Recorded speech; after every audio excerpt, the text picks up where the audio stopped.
Okay.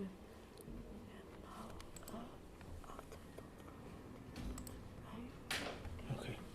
Okay. Good morning, everyone. Good morning. Good morning. We can start with the fourth session today. We have a little bit change following our official program because the last presentation of the morning by Barbara Aniello won't take place. And we have instead the presentation of Cristina Santarelli that will be here with me. And so this is this small change. Good morning, everyone. Good morning. Good morning. We can start with the fourth session today. We can start now with the first one presentation online by Luísa Correia, José Carlos Oliveira, and Carlos dos Santos-Luiz. Okay, thank you. Good morning. Good morning. I will be transmitting a PowerPoint, and just to advise that we have pre-recorded the audio, so I won't be speaking, but you will hear my voice. I will be only passing the different slides through the text, in order to maintain everything inside the time due to our communication. Okay, thank you. Thank you. Thank you. Good morning.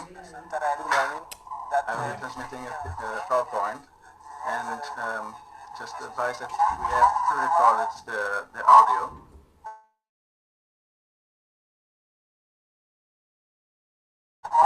So I won't be speaking, but you will be passing the different slides through the text, in order to maintain everything inside the time due to our communication. Okay, thank you. Thank you. Thank you.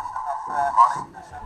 I will be transmitting a PowerPoint, and just to advise that we have pre-recorded the audio. There is a delay.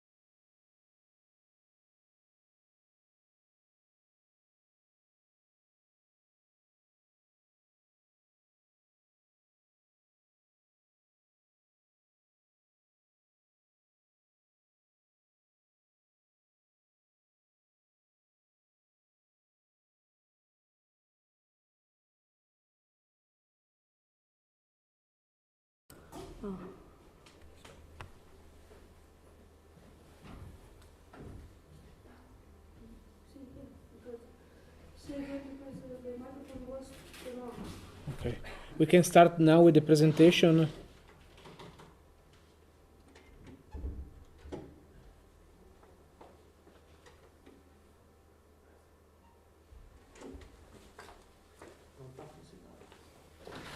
Sorry, I can't hear.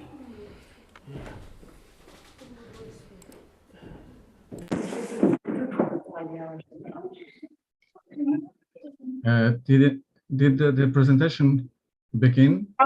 Okay, you can start. Okay.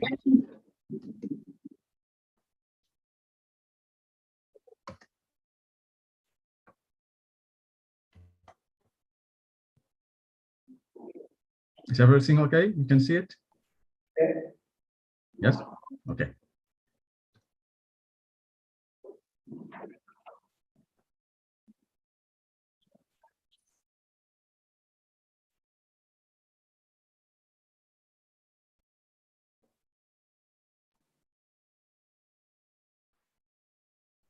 O áudio não está a dar.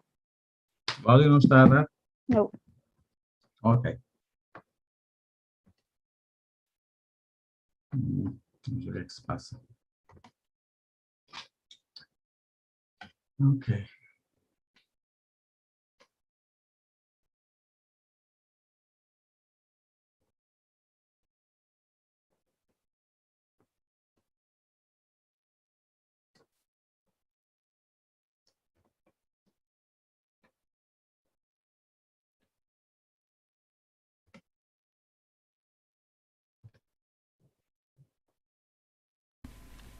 The church of Santa Maria Maior is located in the old city centre of Covilhã.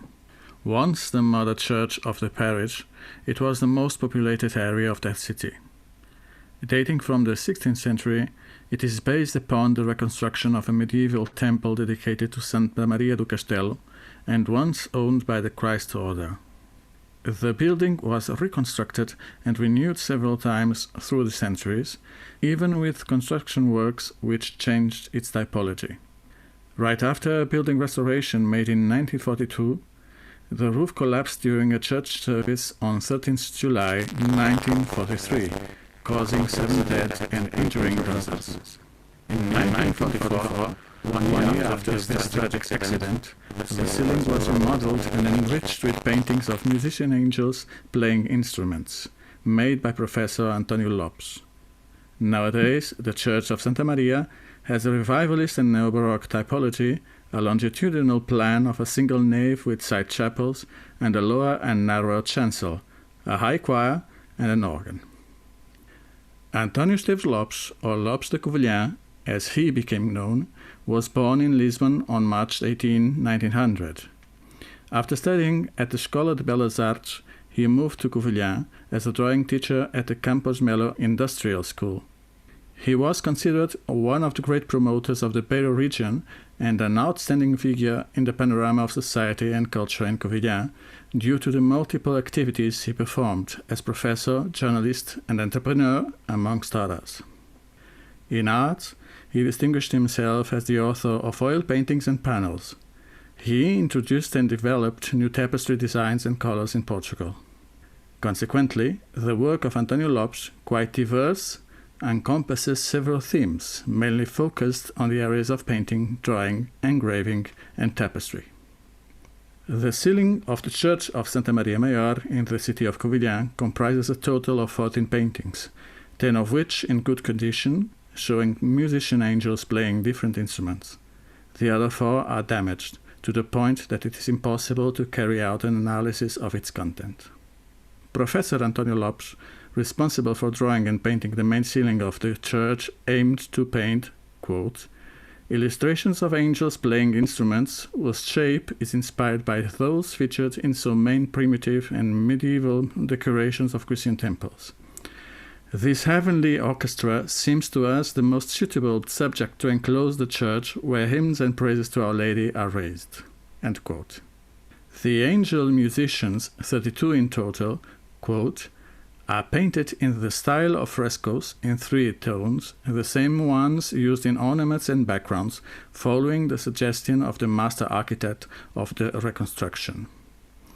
Both in color and design, they are thus integrated in the old fashion, always the best in religious matters.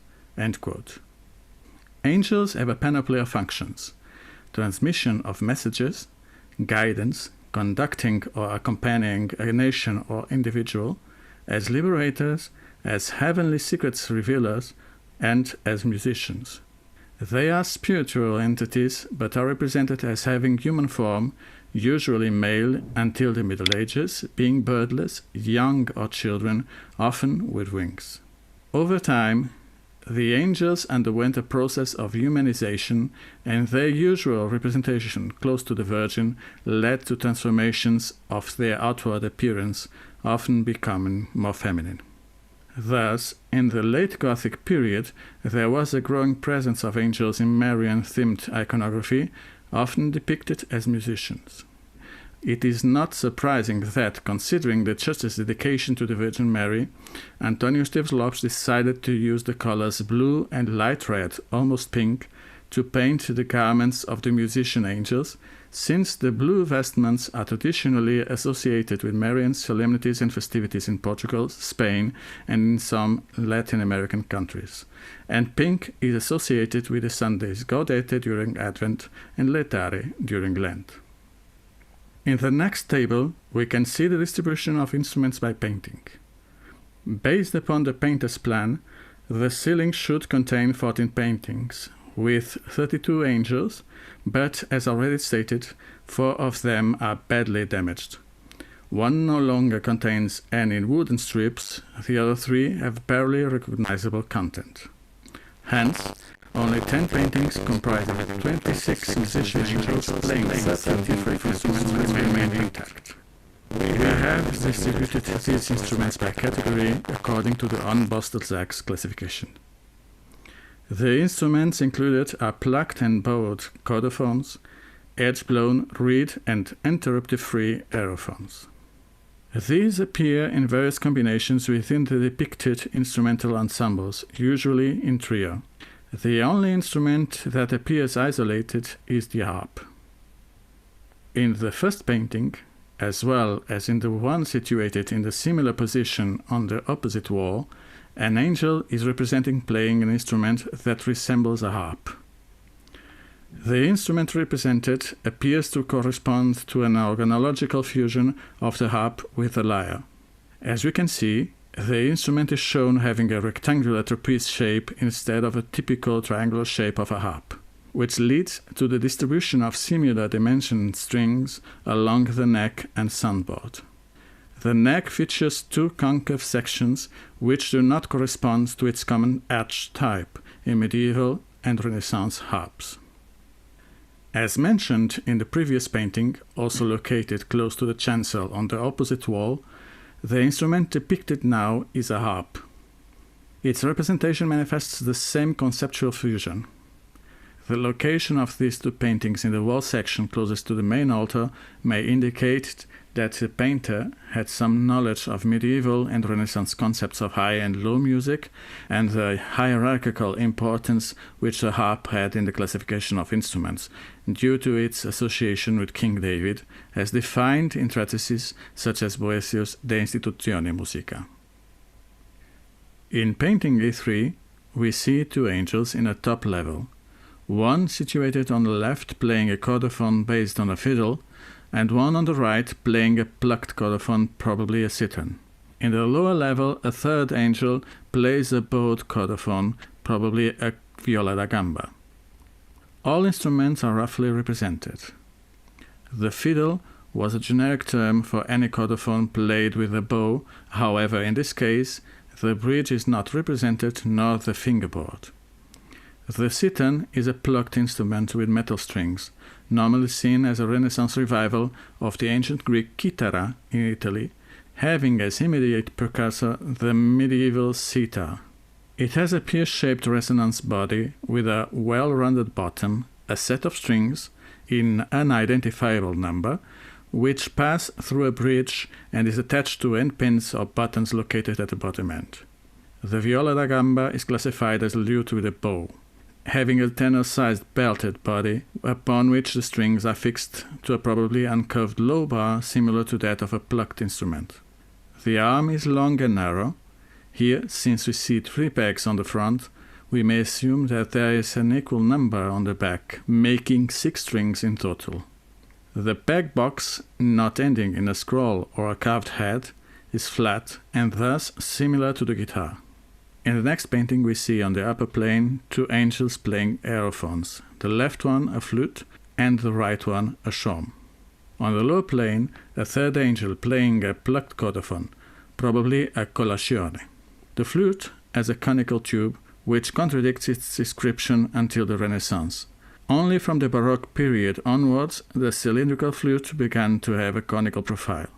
The angel is playing the instrument in an oddly manner, holding the flute to the left side, which is not unprecedented in musical iconography, although its representation in Portugal was rare. The shawm is a wooden instrument with conical tube with holes. Here it can be assumed by the position of the hands and fingers, ending with an enlargement similar to a trumpet bell. According to Enrique, the sound it produced was the clearest, shrill, and most penetrating of all Renaissance instruments. The plucked cordophone represented is probably a colazione. It is a small-bodied lute with a long, narrow neck, having 3 plucked strings. Despite these traits, we have many doubts about its identification, as it is played vertically between the musician's legs, and it is normally found in secular iconography. In painting A5, the angels situated in the upper level play from left to right a cordophone, a fiddle, and an aerophone, a shawm. On the lower level, a third angel plays a psaltery. The fiddle is identical to the A3 painting and the shawm to the A4 painting. The psaltery belongs to the simple cordophones family, the zithers. It consists of a wooden soundboard with sound holes, over which the strings are parallel stretched, being their exact number impossible to identify in this painting, and fixed on both sides by wooden and melted pegs. The strings that were normally plucked by fingers or plectrums seem to be played here with hammers, in the manner of a dulcimer. Although the soundboard's shape can differ, here it has partially curved sides, a profile close to that of a pig-headed psaltery. In the next painting, we contemplate two upper angels who play respectively from left to right a fiddle and a zumara. On the lower level, we see an angel playing a portable organ, also named organetto in Italian, very common from the 14th century onwards, although already represented in iconography paintings from the previous 2 centuries. The fiddle represented corresponds in its characteristics to the instrument already mentioned in painting A3. However, in this painting the strings are almost imperceptible, apparently 3 at the height of the acoustic holes. The support mechanisms of the strings, peg box and bar are not painted in a defined way. The zumara belongs to the family of clarinets, being a double clarinet without bell, formed by 2 joined cylindrical tubes in which 6 holes are carved, whose tuning can be variable but normally maintained within the extension of an octave. The reed is usually cut directly into the cane, which is inserted into the instrument's body. The mouthpiece used is related to the one used in the Greek aulos. The reed is made with a low cut in the mouthpiece so that its 3 part is directed towards the end of the instrument. This fact differentiates it from the Egyptian mashura. There are variants of the instrument which contain an air reservoir, a bag, which links them directly to the bagpipes family. It is common to be found in the Arab countries of the Middle East and North Africa.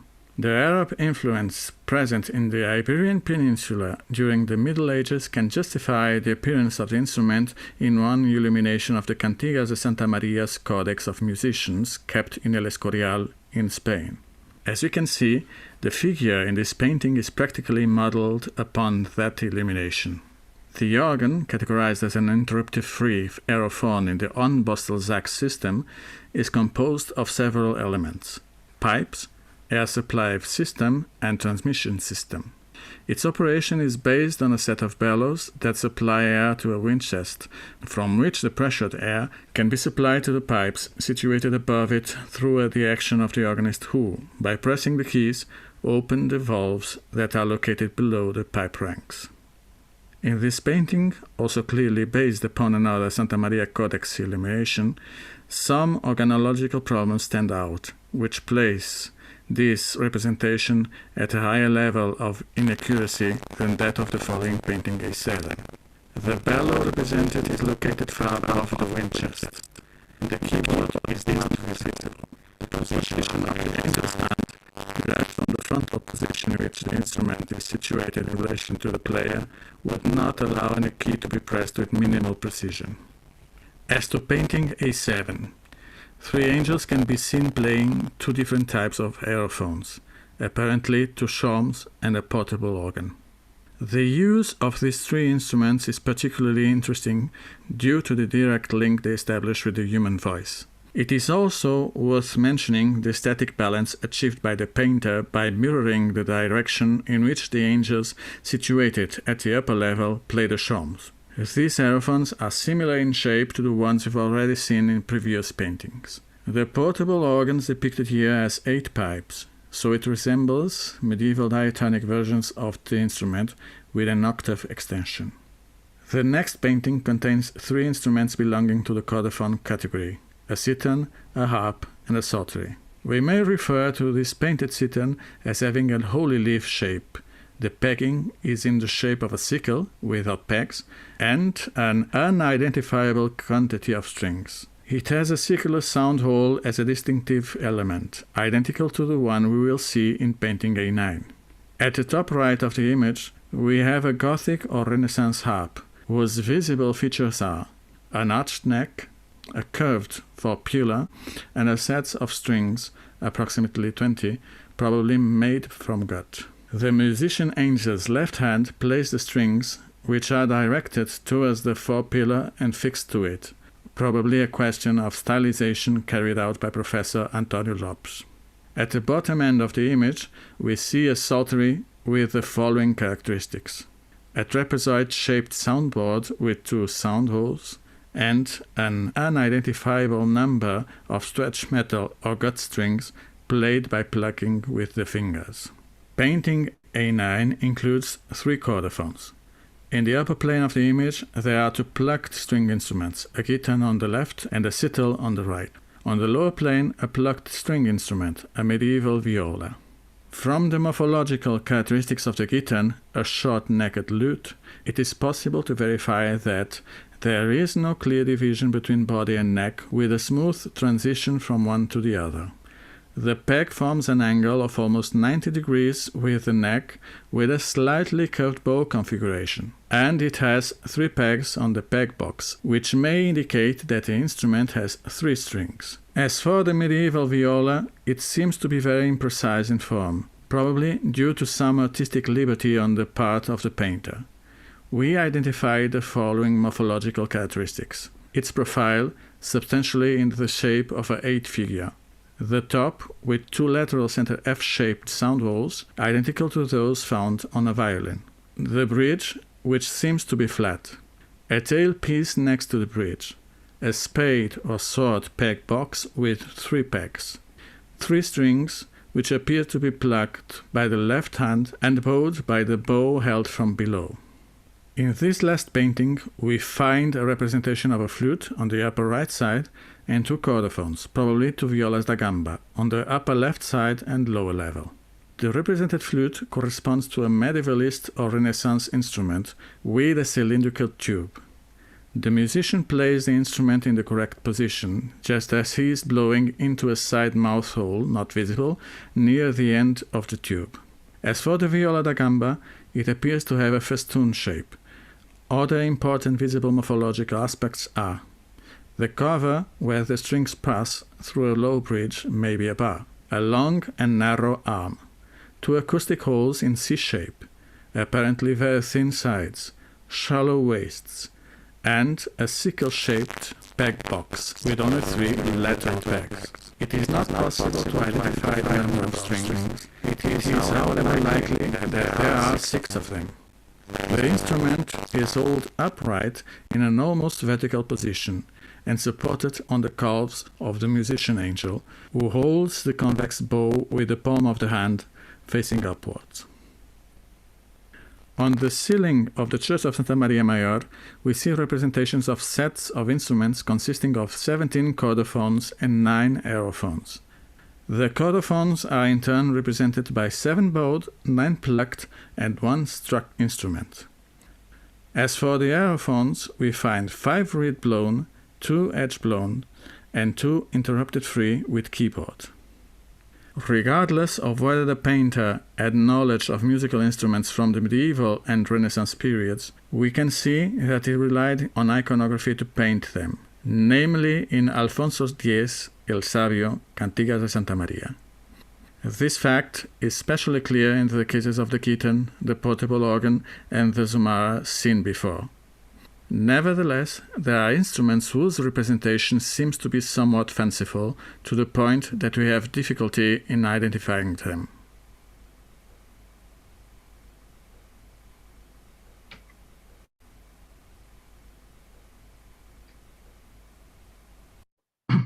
Well, that's it. Thank you very much for your attention. Thank you. Now open to questions. Excuse me? Is there any question? I have a question for you. Yes? We saw that most of the models were taken by medieval or Renaissance instruments. Do you think that this choice was led by the idea of giving the church a traditional aspect, like iconography, or it was just because it was easier to find these models to copy? Yes, I think that both things are right. We have seen that we have the notion that the painter had access to the. Maybe I shall interrupt this, no? It's better. So we think that the painter had at hand some iconographical image, such as the Codex of Musicos of L'Escorial, and other sources that we have not identified yet. So we think that the resources he had were these ones, and at the same time he wanted to make something very traditional, what was made in previous centuries in a church. That's why he uses these images, and also the colors he uses, and the way he positions the angels. He copies also the position of the instrumentalists. So we can say that it was one of the easiest way to put a traditional iconography in the restoration of the church. I don't know if it was the easiest, but I think he wanted to make a connection to the previous examples of iconography in churches. Yes. Okay, thank you. You're welcome. Any other question? I have one question. It is related to our question. In some moments, I see clearly Van Eyck, and I remember the last painting that I saw in Museu del Prado, and it's a suggestion. And I have a curiosity. I don't know if you refer, but. Yes. It's about the iconographic program. What is the role of the commissioner?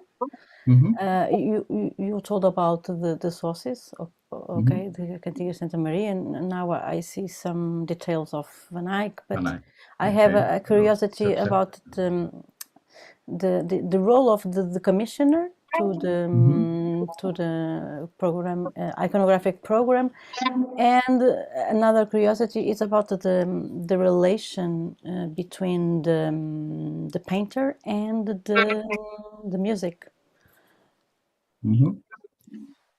Okay, so the first question, we have searched the archives of the church, and we have not found yet the reason why. What was the commission exactly?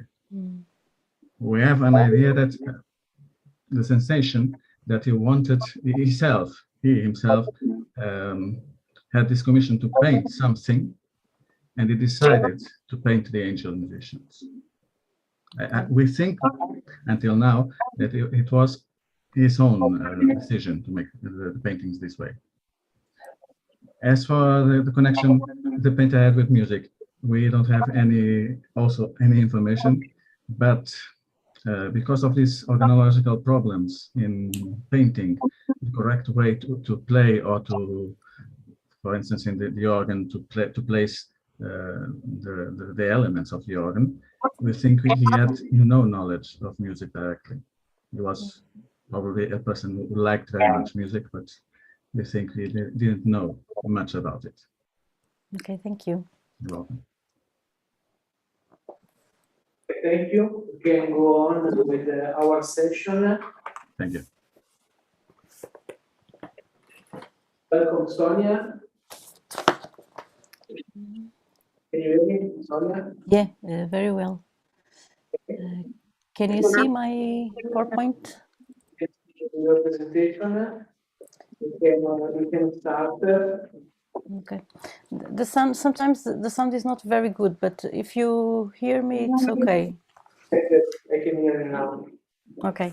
So, my research is about music iconography in Portuguese paintings from 40-50 to the early 20th century, which includes Álvaro Pires de Évora, the first name of a Portuguese painter, was born in Portugal but worked in Italy, and Maria de Lourdes e Meli Castro, an important female painter who died in 1996, and was one of the students of the famous portraitist and naturalist José Malhoa.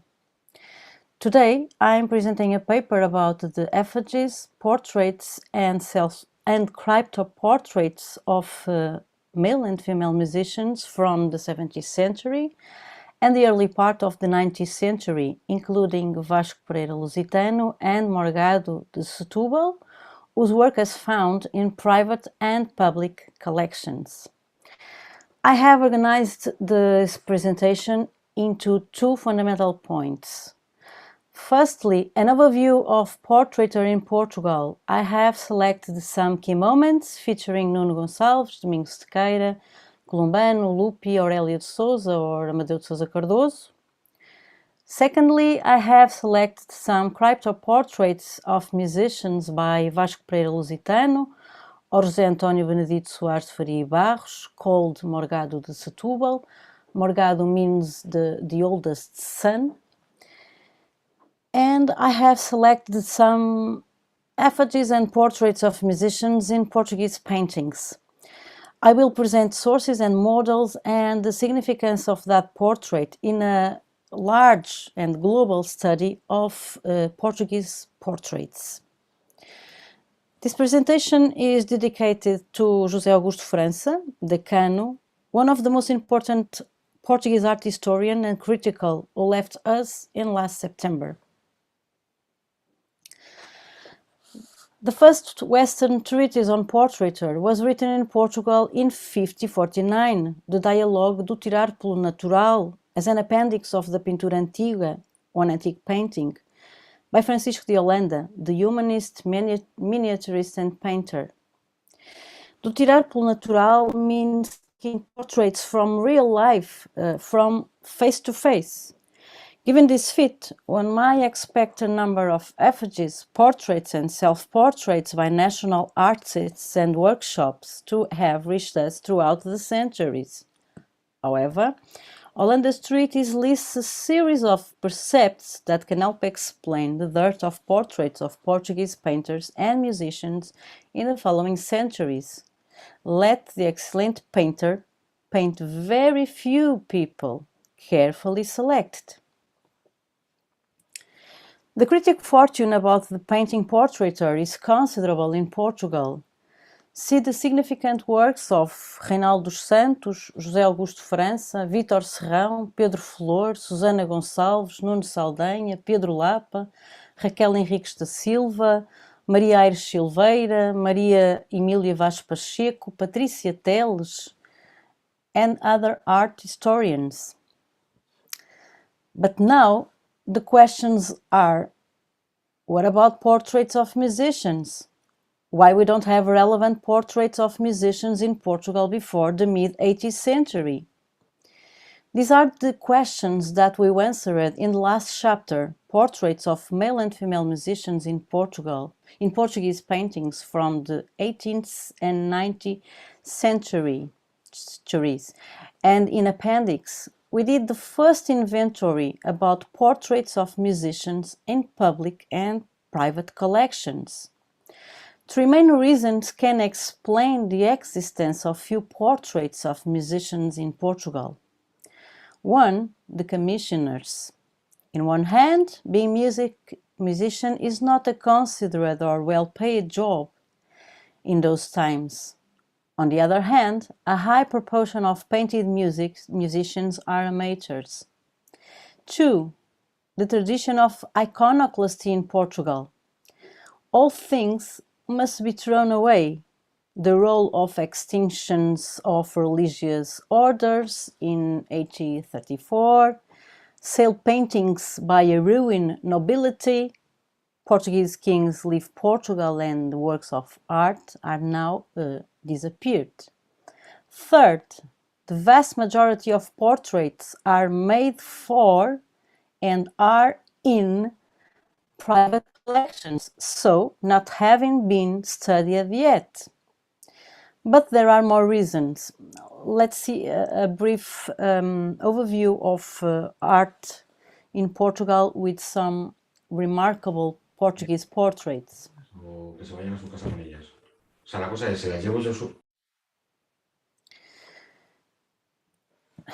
The Polyptical of the Panels of São Vicente by Nuno Gonçalves, an isolated case with a monumental portrait of 58 different figures, tirados pelo natural, plus 2 cryptoportraits of São Vicente, patron of Lisbon, fixed for posterity.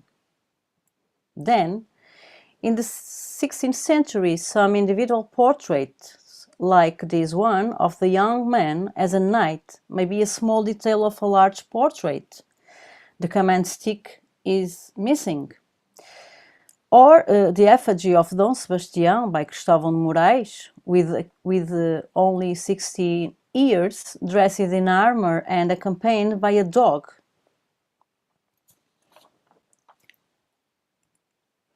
Probably copied by a portrait of Jacob Seisnaga, this uncle. In the Baroque period, the vast majority of portraits are static, severe, and dark. In my point of view, the portrait of Dona Isabel de Moura, a serene and expressive face framed by a line and cape, is maybe the best female portrait of that large period of time, a double portrait with her husband. In the first half of 18th century, we saw many portraits of royalty made by foreign painters like Duprat or musicians who worked in Portugal like Domenico Scarlatti, but in that case not related to a Portuguese painting identity. In the mid-18th century appeared for the first time portraits of female musicians in painting, also actors, sellers, writers. This is bourgeoisie and even low social extraction persons. It was usual to do copies of the same effigy as a family gift. This is the case of Porto Marchand João Ferraz de Bessa. See the inscription. The Canto of Linhares is not a self-portrait, but the depiction of a female painter performing her art. Shows the student Gabriela Zinhari, and the moment was captured by Sequeira. Gabriela standing in front of her canvas, placed on an easel, painting the portrait of her husband, Dom Rodrigo de Sousa Coutinho, the first Count of Linhares, and looking at her master, as though waiting further instructions. The notable Portuguese Chilean self-portrait of Aurélia de Souza may be the most famous self-portrait in Portugal, painted in 1882. This is a feminine, intimate, stern and enigmatic portrait, with, as José Augusto França said, a light blue stare that structures the entire composition.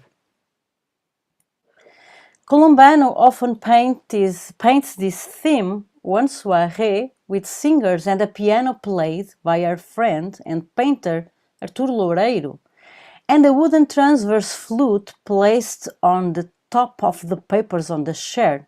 For Columbano to play, I have the opinion that it's for Columbano to play, but I don't have proofs for now. All the painters and amateurs are musicians. Maria Augusta Bordal Pinheiro, Carlo Felice Figari, Adolfo and José Fagreno, husband and wife, Artur Loureiro and Columbano. One of the versions of Fado by Malhoa, with Lisbon Hooligan and guitarist Amâncio Augusto Esteves and his lover Adelaide Facada, a prostitute from the Alfama neighborhood. This is the portrait in a Chilean museum. In deaf music, Amadeu represented the violin without bow, strings or gesture. It is an invitation to our imagination or the impossibility to represent the sound in painting. To conclude this first half part, the young female dressmaker, the old lady almost omnipresent in the painter's work, and a boy playing the concertina. This is a moment in the preparation of the painter's own wedding, Tomar, 1937. The second part is about portraits and effigies of male and female musicians. A short parenthesis with some considerations about the three typologies of portraits. A cryptoportrait represents a person who lends his body or face to be represented, or could be an invention of the artists. In short, it is a representation of an identified person. As we see in hundreds of representations of musical angels in paradise, in biblical or in geographic scenes. Santa Cecilia playing different musical instruments, copied by different sources and models, as we see in microhistory of art in spaces like Igreja de Ramela, na Guarda, and in another spaces. Here in Viseu Cathedral. And some cryptoportraits are as male and female shepherds playing percussion instruments like tambourine or the quadrangular tambourine, the doof, or bagpipe, like in the old painting of Abraham Bloemaert, father of the engravings Cornelis Bloemaert, copied by the picturesque Morgado de Setúbal, for the most part a self-taught painter.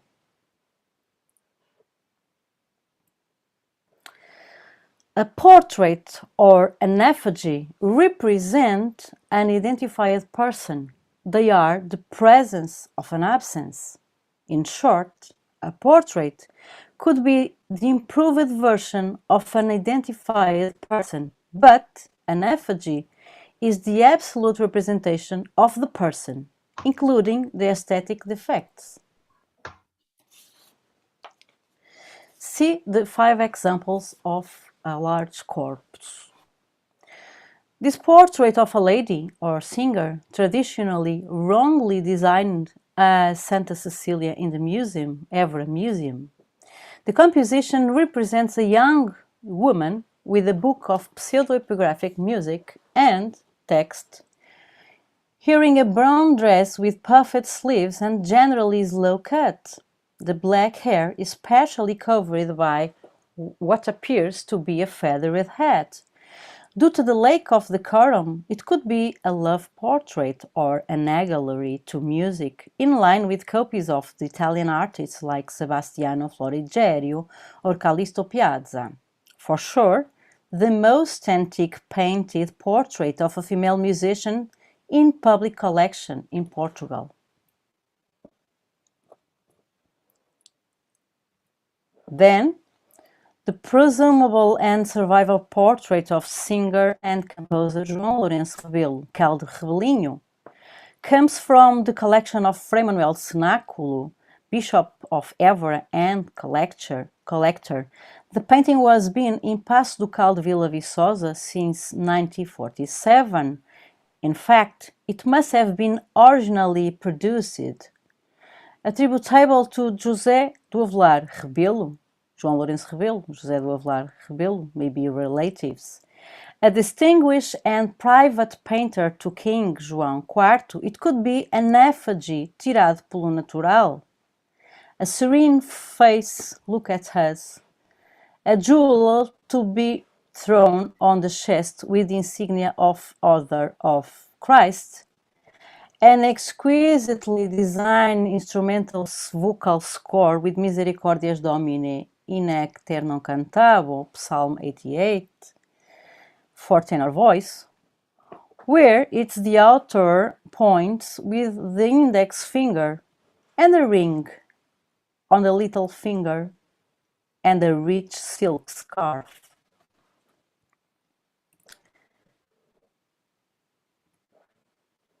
A female portrait of Dona Constança de Portugal, who lived in the outskirts of Lisbon and married in 1736 with the 15th Lord of Major of Oliveira, is depicted in a painting from a private collection as highly cultivated woman with singing skills. Next to her, an open book bears the title Canon a Três Vozes, for female voices, and in the next folio, Cantata Voce Sola de Soprano.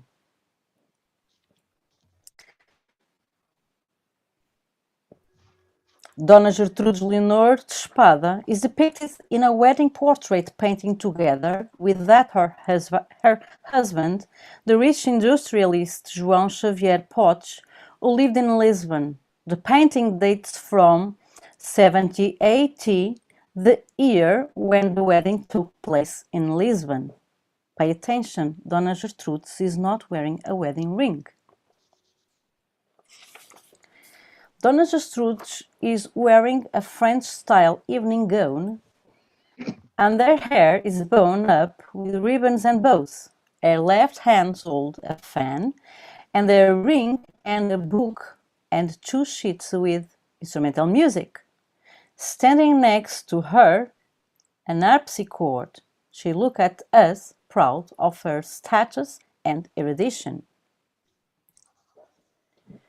Traditionally attributed to painter João Glama Strobel, a renowned portraitist who worked in the city of Porto, it is a curious painting from the collection of the sculptor Teixeira Lopes, where a young infant, maybe Dom Gabriel de Bourbon and Saxonia, music student of Vicente Martín y Soler, playing cavaquinho. Dom Gabriel is the father of Dom Pedro Carlos Bourbon and Bragança. A sad story. Following the misfortune of his parents' death in November of 1788, Dom Pedro Carlos would come to Portugal to grandparents' houses, which justifies the presence of that painting in a Portuguese collection. The portrait presents an idealized background with a source, symbol of life, flanked by a lady holding a flower, purity, and a dog's paw, fidelity. It is a work in progress, that portrait. Finally, to close that selected corpus of paintings, another working portrait of an artist belonging to Lisbon elite, linked to the Barão de Sobral. It shows an erudite, academic and virtuous man, proficient in the arts and letters, elegantly dressed, with a rectangular brooch in the chest surrounded by precious stones, a chain with a clock key, and 2 small bells around his waist. He is preparing the tobacco in a box, and in front of him lies a silver holder containing sharpened pieces of chalk, the medium essential to draw Cupid sculpted by Mars, a clear allusion to the theme of love, such as bust of Venus. Might this be a wedding portrait intended as a gift to a bride or an absent family? The list of attributes is completed by a bookcase with almost 15 books, among which Arte da Pintura by Filipe Nunes, as indicated on the spine. Furthermore, the picture also includes a sheet of paper with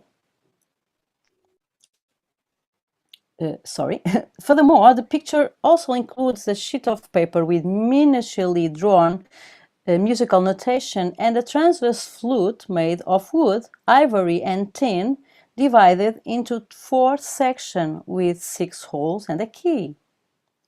The musical sheet corresponds to the instrumental section of a march, and the hymn in I minor starts with the Anacrusis and was left unfinished.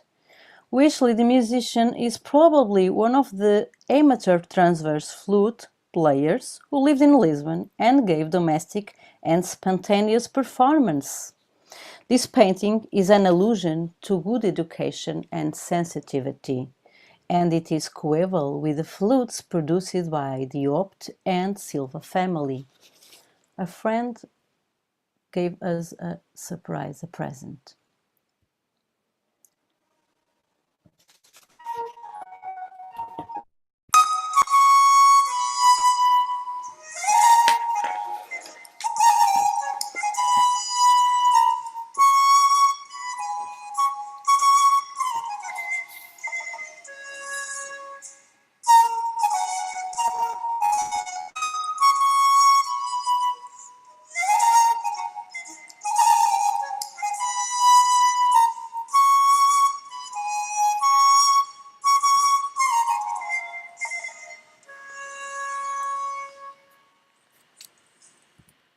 To sum up, the corpus of Portuguese portraits painting with musical iconography that we have come to survey in situ and analyzed can be grouped into three samples: cryptoportraits of saints, shepherds, celestial beings, or anthropomorphic figures that play musical instruments; portraits and effigies composing or singing from pseudo-epigraphic music sheets and books. A portrait or an effigy is a synonym of affectivity, propaganda, social prestige, and power. It perpetuates the memory of the person portrayed with more or less verisimilitude. We made an inventory and cataloging about 80 painted portraits and effigies by national artists between 70 and the early part of 19th century in private and public collections. Despite of Portugal produced the first treatise about the portrait of the Western world, therefore few portraits. In the mid-80s appeared systematically for the first time female portraits as amateur musicians related to a social cultural expectations that show us a type of national portrait, conventional poses, severe, static, rigid, enigmatic, and sometimes dark. Men standing in active portrait, composer, musician, painter, and women seated showing erudition and decorum, singing or in front of clavichord or pianoforte. That type changed during the 19th century in the paintings of Emília Braga or José Batalha Reis, female women playing the cello, tuning the lute or the mandolin. Male are virtuosi because they play and compose, and female are virtuosi too because they play in domestic place in a symbolic manner. Finally, individual or collectives, frontier, half-face or thirds, apparatus or allegorical, off-length or whole body, the typologies of professional and amateur musicians' portrait in public and private collection give us clues for a given context at a given time, allowing us to distinguish the real from the symbolic, and the recognition of sources and models were used in the atelier. Thank you.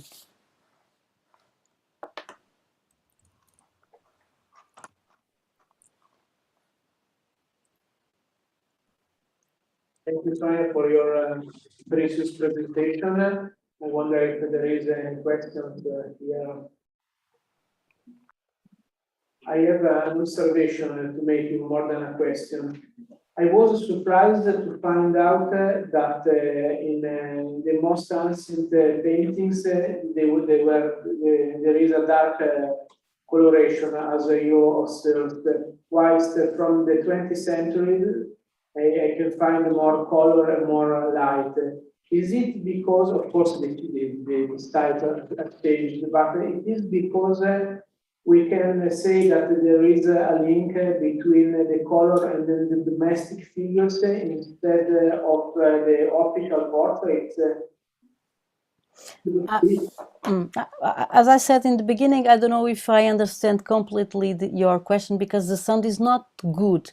But in the 19th and 20th century, the portraits are more vibrant. The colors are more open. We are more open colors. But it is about the questions of the painters paint outside.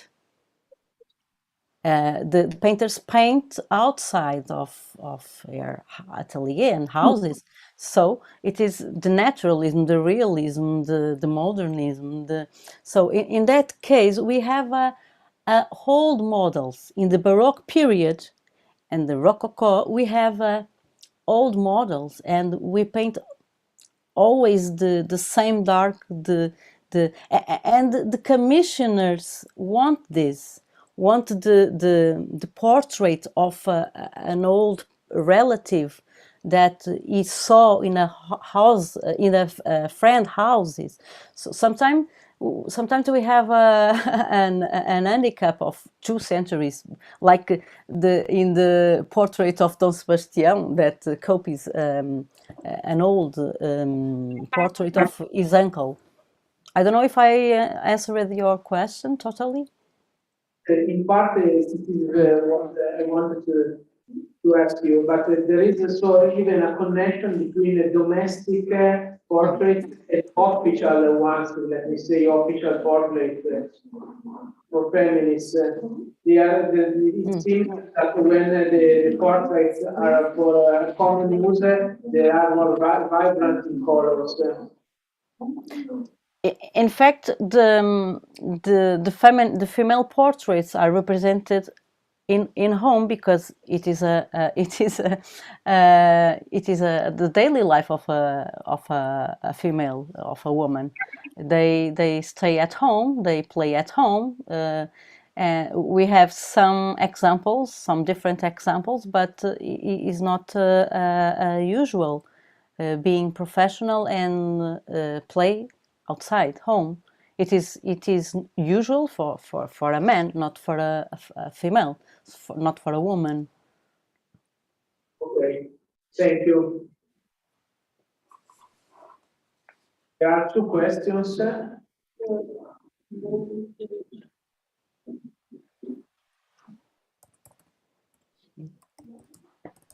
On this one. Okay. You mentioned an harpsichord painted on one of the wedding closets. Can you tell me more details about this instrument? I don't know if I understand. The question is about I show an harpsichord in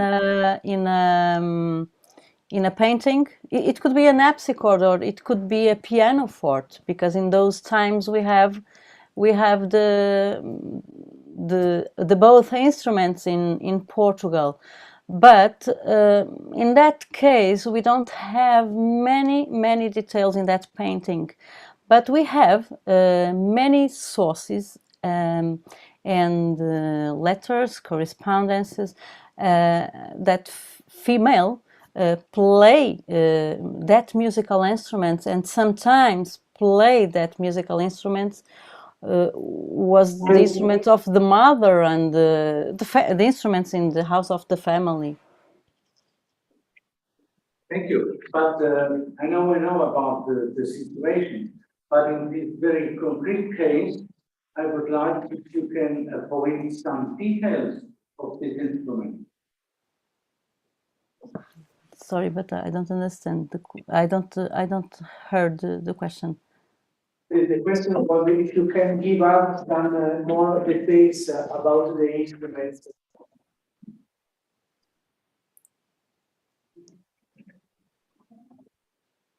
Can you hear me, Sonia? No, the connection is not very good, as I said in the speak beginning. in Portuguese. No, you can speak in English, or you can write. No, they are asking if you have more details about the instrument. Details, mais detalhes. But in that painting? In that of that instrument.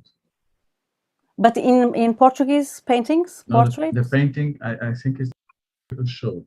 The painting you showed in your presentation. Oh, I shared I shared the painting. I guess it will be better. Okay, this is a painting. In that painting? Yeah. Yes, yes. But you mentioned the instrument. I can't see it.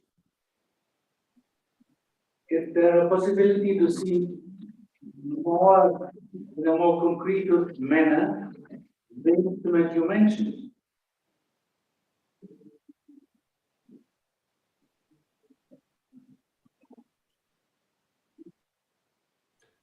It's really impossible to understand you guys. I'm sorry. Difficult, yes.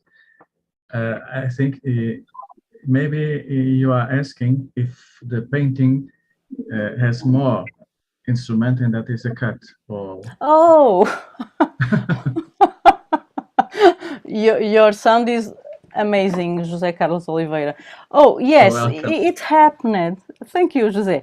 It happened, for instance, see that painting. In that painting, I will explain with another painting. In that Baroque painting, we have a double portrait of a wife and husband. As you see in the inferior part, it's a double portrait, but we only have a part of that portrait, as you see. This is a quarter of a total painting, and sometimes happened, and in that case, it's not cut. The painting have the same measure. The painting it's absolutely complete, and in that case, Dom João Xavier Potes e Dona Gertrudes Espada lived in a house in Lisbon, near Faculdade de Letras da Universidade de Lisboa, and the house has three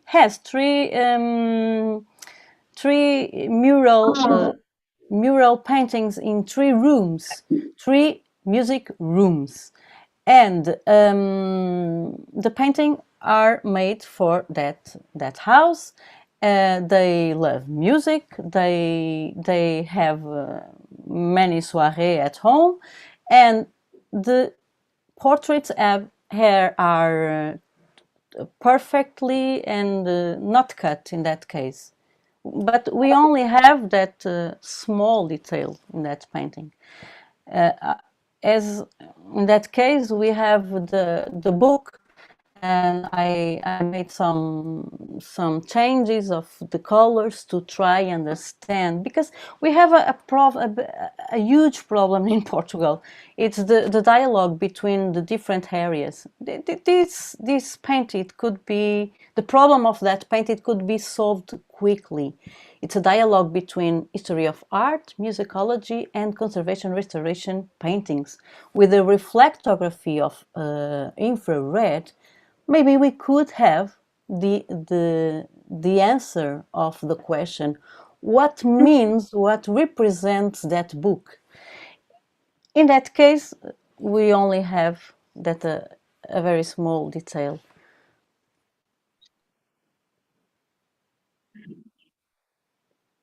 Any other question? The first female portrait dates back to which year? The very first one. This portrait? Thank you. It's annotation. I can hear. I'm sorry. Of this portrait is she wanted to know which year it was painted. This is that painting or another painting? This one.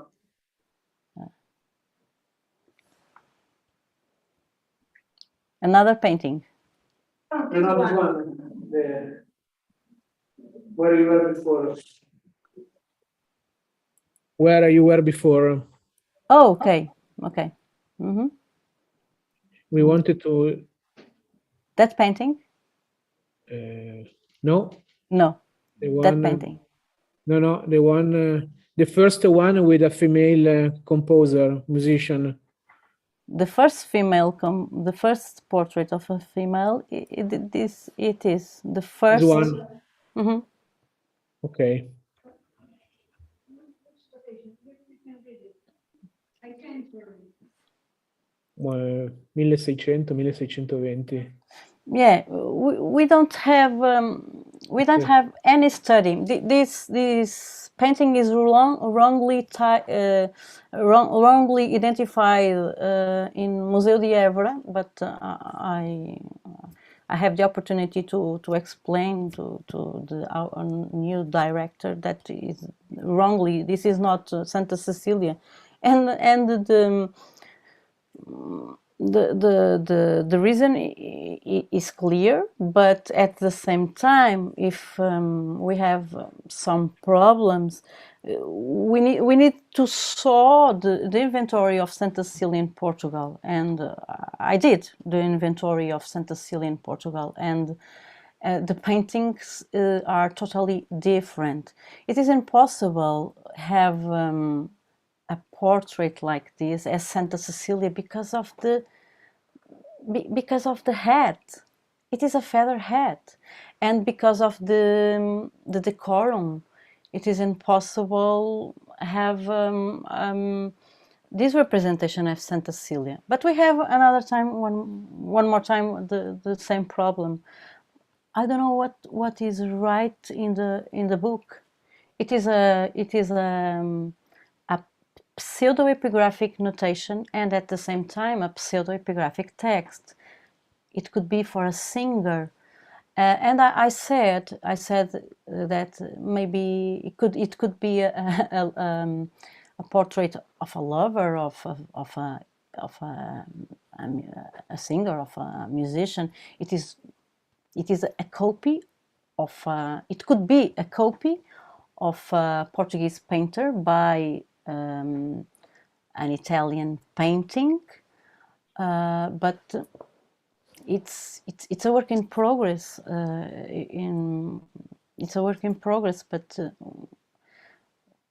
what I don't know if I answered the question. Yes. Okay, thank you, Sonia. Thank you very much. We can go on with the last presentation of this session. As I told you before, Barbara Aniello isn't today with us, but we have Cristina Santarelli that will speak.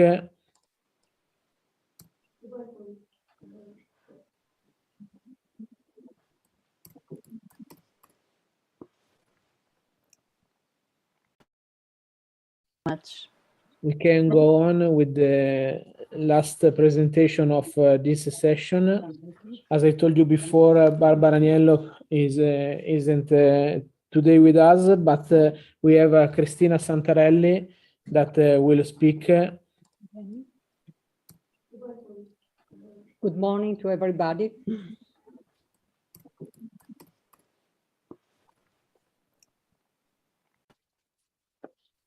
Because we can go on with the position, last presentation the of island this of session. As I told you before, Barbara Aniello isn't today with us, but we have Europe, Cristina Santarelli that will speak. Good morning to everybody.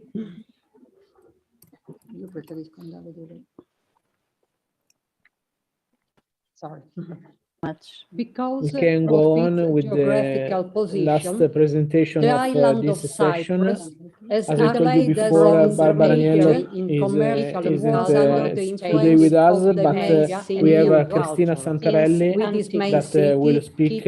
And Curion on the south coast and Encomi on the east coast. At the end of the 13th century before Christ, The first Achaeans fleeing from Asia We can go on with the last presentation of this session. such as As I told you before, Barbara Aniello is today with us, but we have Cristina Santarelli that will speak. and 11th century before Christ, and reinforcing the predominance of Greek elements at the end of the 13th century before Christ. After the first abandoned, fleeing from We can go on with the last presentation of this session. As I told you before, Barbara Aniello is today with us, but we have Cristina Santarelli that will speak. It was in close contact on the 34th in both and the predominance of Greek elements at the end of the 13th century before Christ, and the first Achaeans fleeing from We can go on with the last presentation of this session. As I told you before, Barbara Aniello is today with us, but we have Cristina Santarelli that will speak. It was in close contact around the 800 in both and reinforcing large temple dedicated to Hercules. At the end of the erected at century before Christ, there was a We can go on with the last presentation of this session. As I told you before, Barbara Aniello is today with us, but we have Cristina Santarelli that will speak. It was in close contact around the 800 in both and reinforcing large temple dedicated to Hercules. At the end of the erected toward the end of the Paphos, there was a We can go on with the last presentation of this session. As I told you before, Barbara Aniello is today with us, but we have Cristina Santarelli that will speak. around the 800 in both and reinforcing large temple dedicated to Hercules. At the end of the erected toward the end of the Paphos, there was a We can go on with the last presentation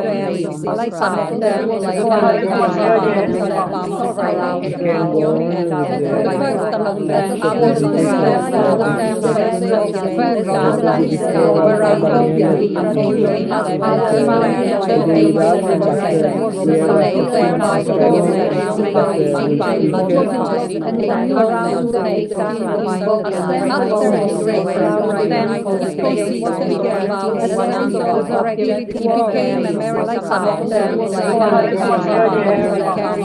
I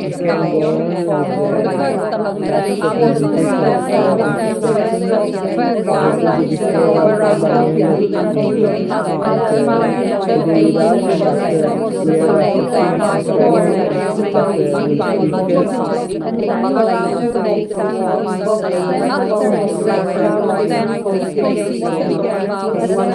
but we have Cristina Santarelli that will speak. around the 800 in both and reinforcing large temple dedicated to Hercules. At the end of the erected toward the end of the Paphos, there was a We can go on with the last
É com o computador só. Porque era mesmo, eu já tive a versão do computador e houve um problema. Porque está online no carro.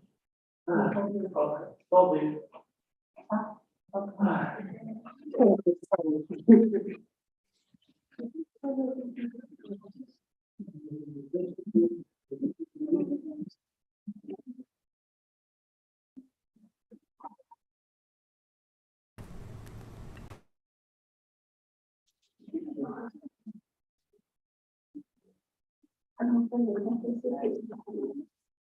There's been a problem.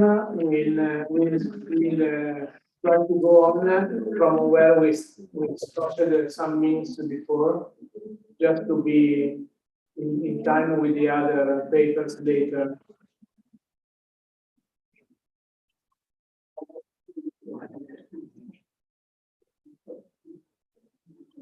Okay, we hope that it's fine. The production of terracotta figures was flourishing in the late Bronze Age, characterized by evident Mycenaean influences. It continued at the beginning of the Iron Age, corresponding to the Cypro-geometric period.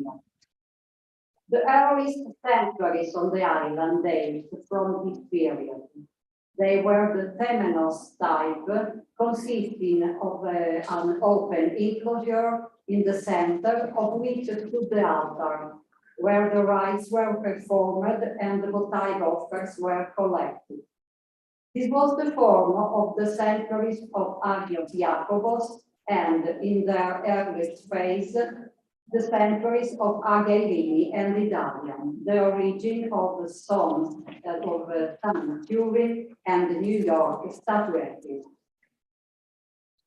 They are mostly roughly made anthropomorphic images, which were set in the temple as votive offering, portraying people praying or dancing, playing the lyre, aulos, or timpani. The human forms of both sexes are hand-modeled and have a certain plastic vigor, characterized by a very elementary, almost childish manner. In fact, the technique used to make them is classified as nomen. The bodies usually have a full or empty cylindrical form. Christina, can I interrupt you? Can you please share the presentation? We don't see anything. The presentation is not shared. But you show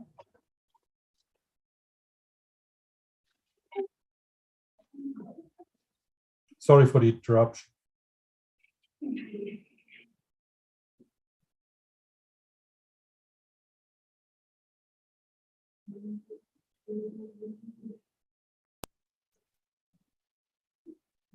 Yeah, it's perfect. Thank you very much.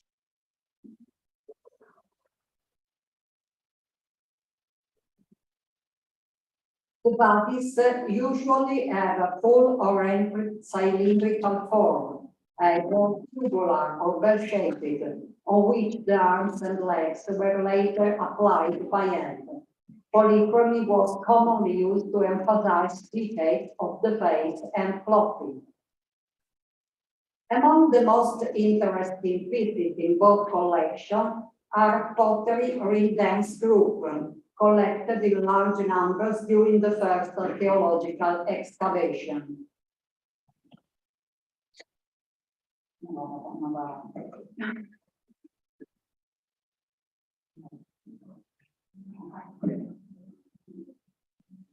Depiction of male and female dancer moving in circle around the musician or the tree of life are a widespread theme in cycles between the end of the Late Bronze Age and the end of the Classical Cypriot period. This iconography derives from the terracotta sacred trees used in the cult of Astarte Aphrodite and Tanit Artemis in Syria and Phoenicia. An aulos player or a tympanon player is almost always present inside a choral group, normally formed by 3 or more people. The fact that around platforms similar to the one shown in this small reproduction was found in the temple of Apollo Ilates in Curion suggests that sacred dances did indeed take place in the sanctuary. During the Cypro-Archaic period, the island was influenced by the political events in Near East, including the rise and fall of Assyrian domination and Egyptian conquest in the second half of the 6th century. This marked the beginning of growing commercial activity, not only with Egypt, but also with Syria and Anatolia, as well as increasing relation with Rome, the Greek mainland, and the Greek colony of Naucratis in the Nile Delta. In addition to the development of ceramics, choreography, and sculpture, there were many innovations in the religious architecture during this period. With respect to the previous period, the shape of the sanctuary became more complex, with the direction of square construction on one side of the temenos of the cult priests, as Talia Irini, Damassos, and Daphna. Another type of sacred building had a free sacellum, not communicating with the courtyard or the enclosure, as at Agios Iakovos, while a more evolved model, deriving from the combination of temenos and sacellum, with the addition of further roots, appeared at Bumi, Titium, Idalium, and Curium. A peculiar characteristic of the sanctuaries of the archaic period is the constant presence of small terracottas beside the larger ones. There are mostly molded or wheel-made statuettes of female with cylindrical hollow body, portrayed in different attitudes, dressed in Epic icons, and adorned with rich Oriental style jewels. Some of them have a musical feature. The intention was to provide eternally music for the divinity and for the dead. There are various models of a lyre or zither, rectangular, square, or curvilinear shape.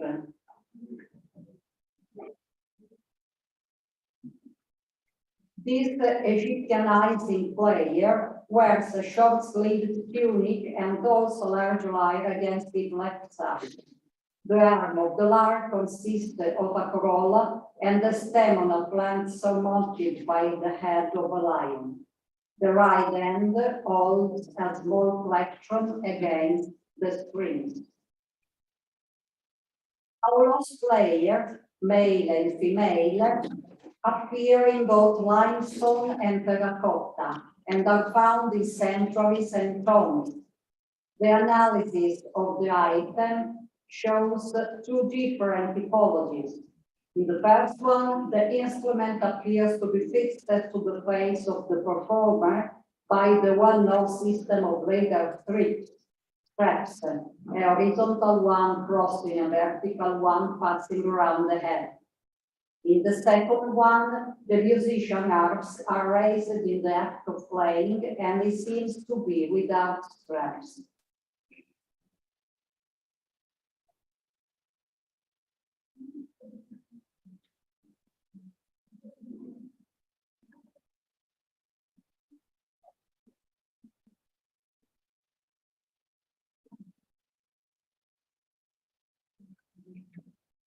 Outlaws players are rarely female in Cypriot culture, but women play this role on metal bowls and, as in Greek art, they enliven banquet scenes. The quality and the originality of this work are reflected in the treatment of the hairstyle, carefully represented on the back, that recalls terracotta in the style of Sonus. This comparison offers a good chronological point of reference. The Correia of the Outlaws was not represented in relief, but probably only painted. Timbres are portrayed frontally, held allusively with the arms bent forward, or in profile, held with the left hand against the chest and beaten with the right.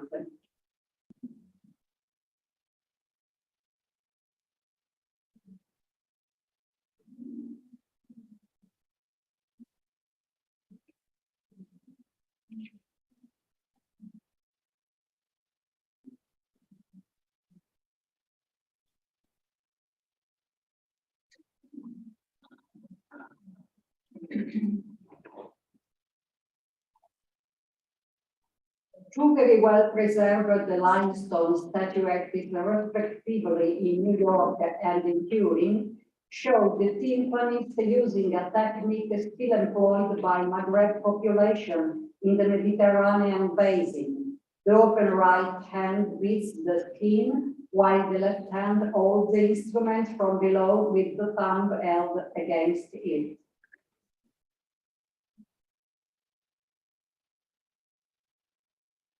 The island continued to play a key role in contacts with the Near East, also in the classical period, where Phoenician cultural influences were replaced by the Greek, as shown by the some statuettes of Lyra of Outlaws players.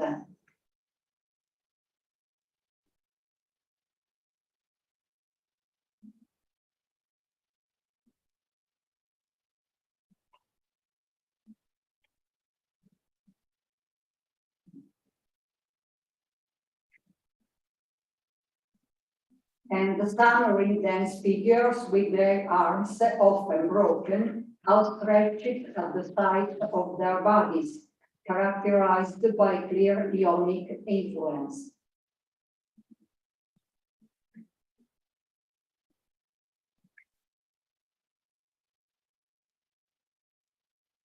Dancers appear often also metal bowls and on sarcophags, together with musicians in procession toward an enthroned deity or at banquets.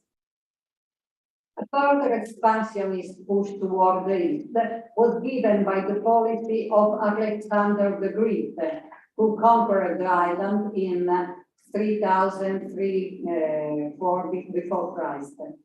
Female statuettes of the Hellenistic period often recall the Sanabra type as the woman with tambourine and the guitarist from New York,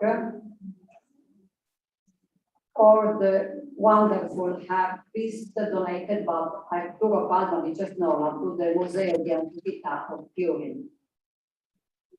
Among the survived lyra players, this work from Agios Photios is distinguished by its size and the quality of execution. The woman holds a rectangular lyre transversely. The upper part is missing and the arm shows vegetal decoration. The right arm of the lyre seems to be held by a strap that joins the bell. The iconography of this small relief gives us the most detailed image of early Cypriot worship, of which Apollo is the beneficiary, as in several dedications from the sanctuaries of Agios Photios. As is usual, music and dance at the banquet are prominent. It is difficult to say if the register evoked two successive moments of the worship rendered by the same figures, or if the two scenes are simultaneous. The image of Apollo is of Greek type. His long sleeve garment does not appear to be attested before the beginning of the Hellenistic period. In a limestone statuette, also from Agios Photios, representing the god, the baldric with the stars at the right shoulder may have been used to the old kitara, of which only the top of one upright survives. Many figurines are known performing this dance, which has been identified as the oplasma. The performers always wear Asiatic costumes, and usually female. The context of the dancing probably paints the worship of Dionysos, or perhaps Aphrodite. It has been suggested that the young male dancer represents Attis. In this case, the dagger may refer to Attis' emasculation. Besides dancer and prayer, in the excavation of the Hellenistic period, statuettes of Pan are frequently found. Before the sale of 1928, the Cestola collection at the Metropolitan Museum contained 14 representations of the god Pan.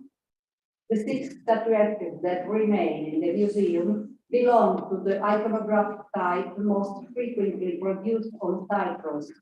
The right hand lays on a schematic pedum, the left holds the tree. The necklace, not on the chest, covers the shoulder and falls to the back. The facial features are summarily rendered. They differ from the version widespread in the Mediterranean world during the Hellenistic period and after the Roman Empire, in that the god here is always shown young, and this bestiality is limited to the pointed ears and the small goat horns. However, the figure is typically in several cases, as on the few examples from the Cyprus Museum in Nicosia. These features are more characteristic of Attic representation of the 4th century before Christ. This iconography, the god, which only occurs on Cyprus after the disappearance of the kingdom, is probably connected to the new Ptolemaic power. The sovereign of Alexandria were eager to be assimilated to this god of fertility. And finally, a rattle in the shape of a wild boar. The common use of such rattles, whose tinkling was given by small stones or clay elements inside, was associated with childhood, but they should not be considered exclusively as toys. In the Greek world, in fact, pigs associated with the goddess Demeter symbolized rebirth and were offered as sacrifice to protect children. It is therefore probable that these objects, with their shape and genial, were thought to keep evil away. Thank you very much.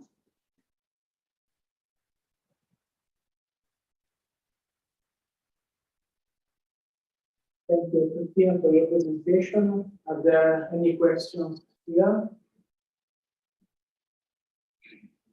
Or online?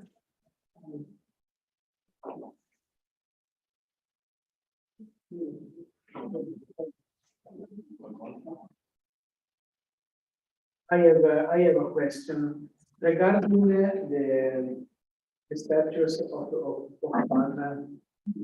I saw that as usually there is also a reference of the sexuality.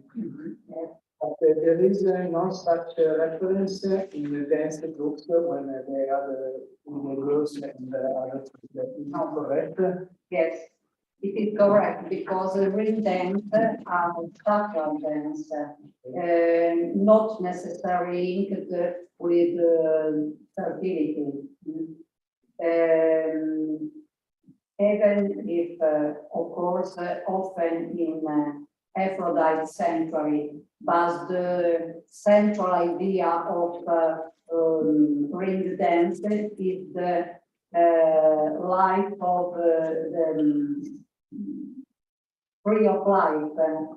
This is that symbolize not the phallus, but the axis mundi. It's a link between heaven and earth. It is present in many cultures as are worshipping the axis mundi in form of the tree of other things. The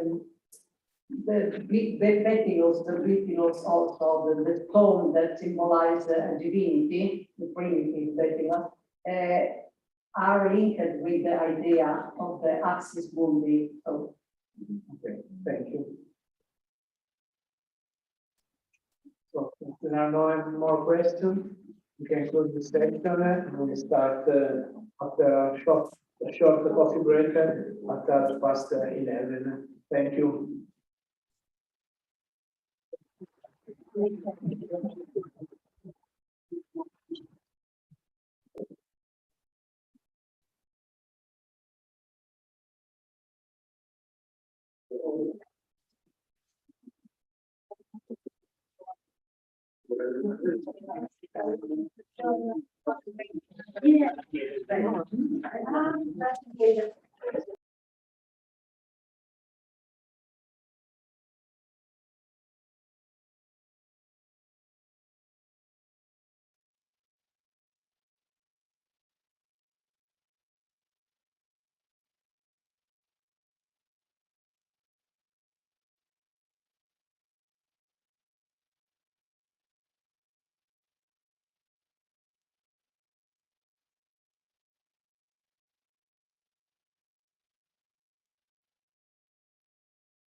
Los momentos más culminantes de cualquier acontecimiento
los momentos más culminantes de cualquier acontecimiento podrán ser conservados.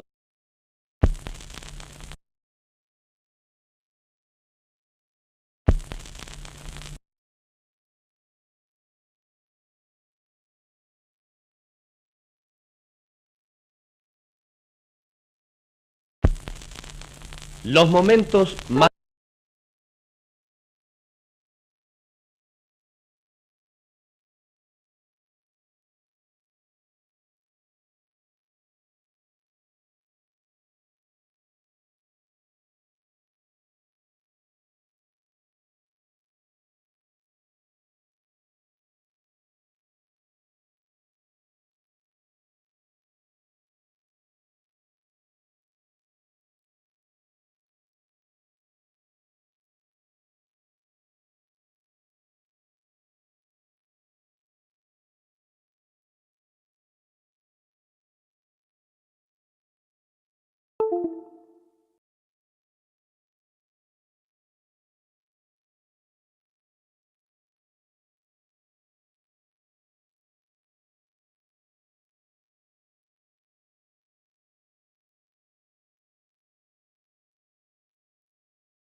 online, pure calcolazione al solo, professor Baldassarre, io queria perguntar se está em contato com o professor Baldassarre. E conhece com nós.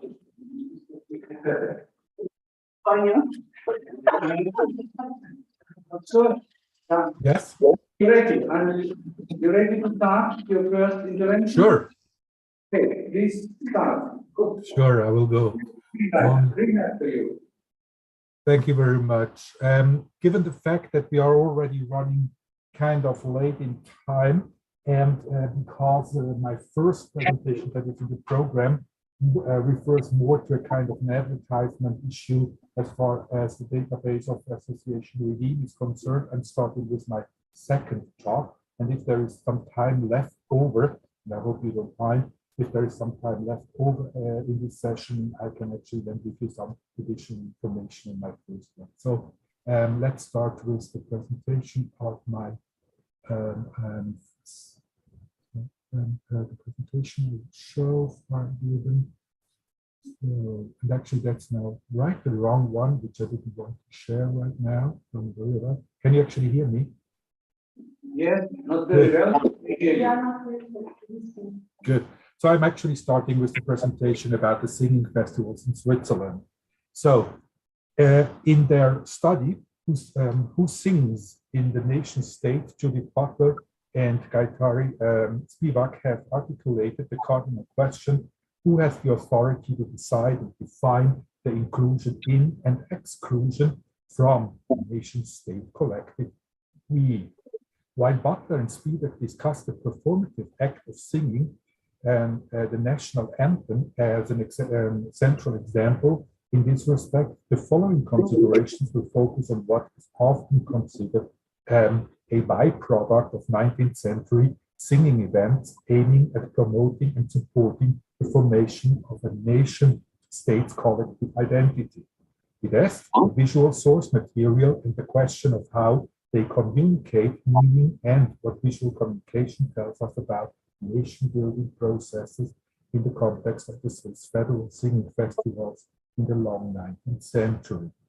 I will argue that the analysis of visual communication not only conveys the understanding of enunciation and dissemination of political concepts and arguments, but that analyzing visual objects also reveals specific mechanisms of the involvement in music activities and their transformation into crucial vehicles of nation-building processes. The alteration accentuated in this paper emphasizes the long-neglected epistemological potentials as embodied in non-verbal representations and makes sources speak that are usually condemned to silence in music history research. This is, for instance, the case with the vast amount of visual source material that have been preserved in the holdings of the Federal Singing Society in Aarau, Switzerland, as well as other cantonal or city archives. Still today, this source corpus that encompasses a broad variety of media and by majority includes objects that shape what Michael Billig has defined as banal nationalism is not thoroughly studied.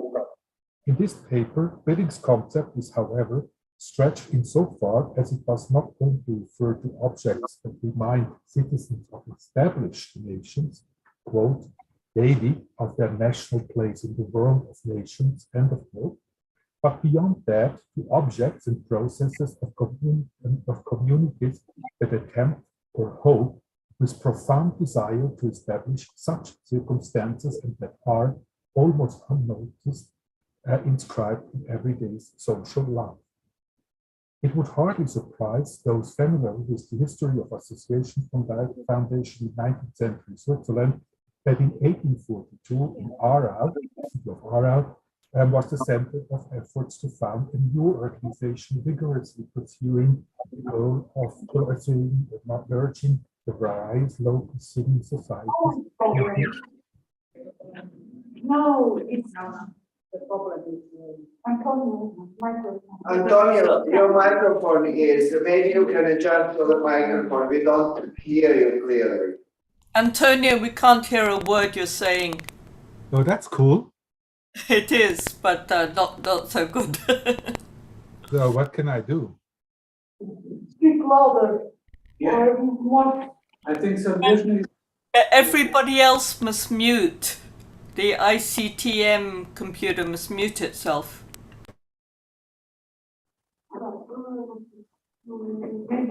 Antonio, please. Yeah. Go on and speak a little louder. Perhaps we. Well, I already speak pretty loud. Actually, can you understand me? Can you now understand me better? Speak directly to the microphone, please. Actually, the microphone is in front of my mouth. So go on. Go on. Can you hear me better now? Yes, it is better. Okay. The Federal Singing Festival was a competition event in two sections, art and folk song. The competition was held, and you just interrupt me if you don't hear me again. Oh, I have to actually go back. Sorry, now everything gets a little bit messy here. So, hoping that you can see now the presentation again.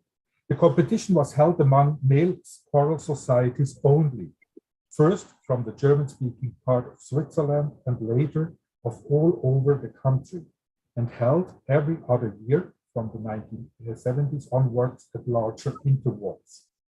The festival always included a banquet with ceremonial speeches and toasts, as well as a main performance event in which generally all present choirs participate.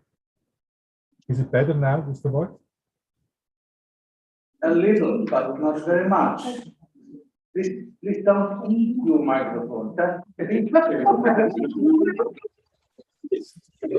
So I just put it in my mouth then. Actually, so the as mentioned, the festival were mass events with a few thousand participants.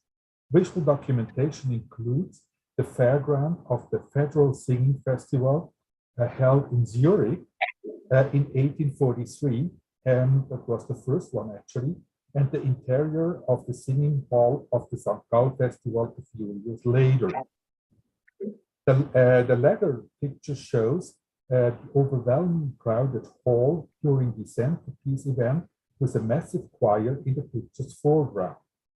These illustrations are not a mere visual overstatement, as may be evidenced by the layout and exterior view of the festival hall erected for the next Federal Singing Festival after St. Gallen, that was Zurich again in 1858. Here you have the layout, and of course you have the edifice here.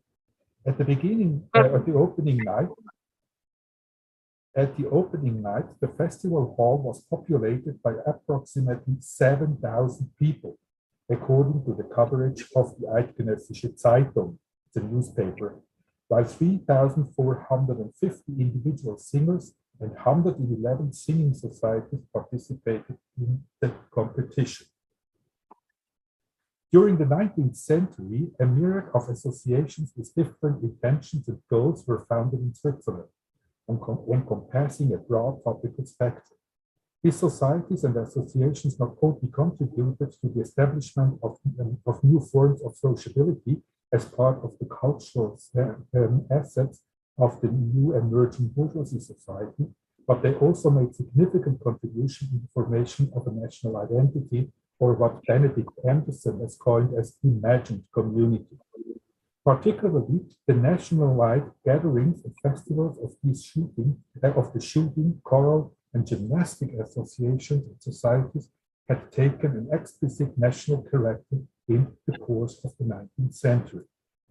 Thus, the festival of the Federal Singing Society were regarded as a decisive means of national education, national identity formation, and of gender and cultural politics from the very beginning and throughout the entire 19th century.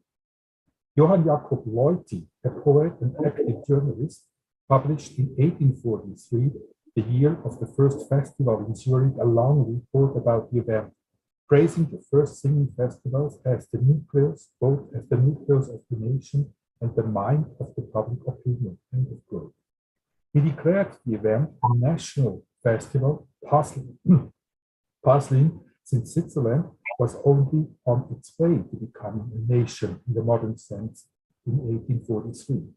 Loise's national rhetoric was, however, far from being unconventional or even beyond the key.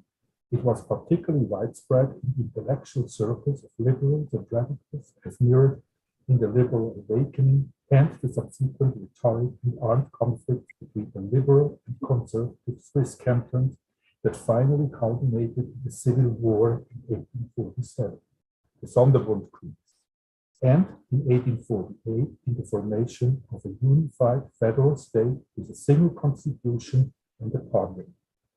The close connection between the emerging association system and national rhetoric has not only found expression in political disputes and confrontations, but also left lasting traces in music literature, the visual arts.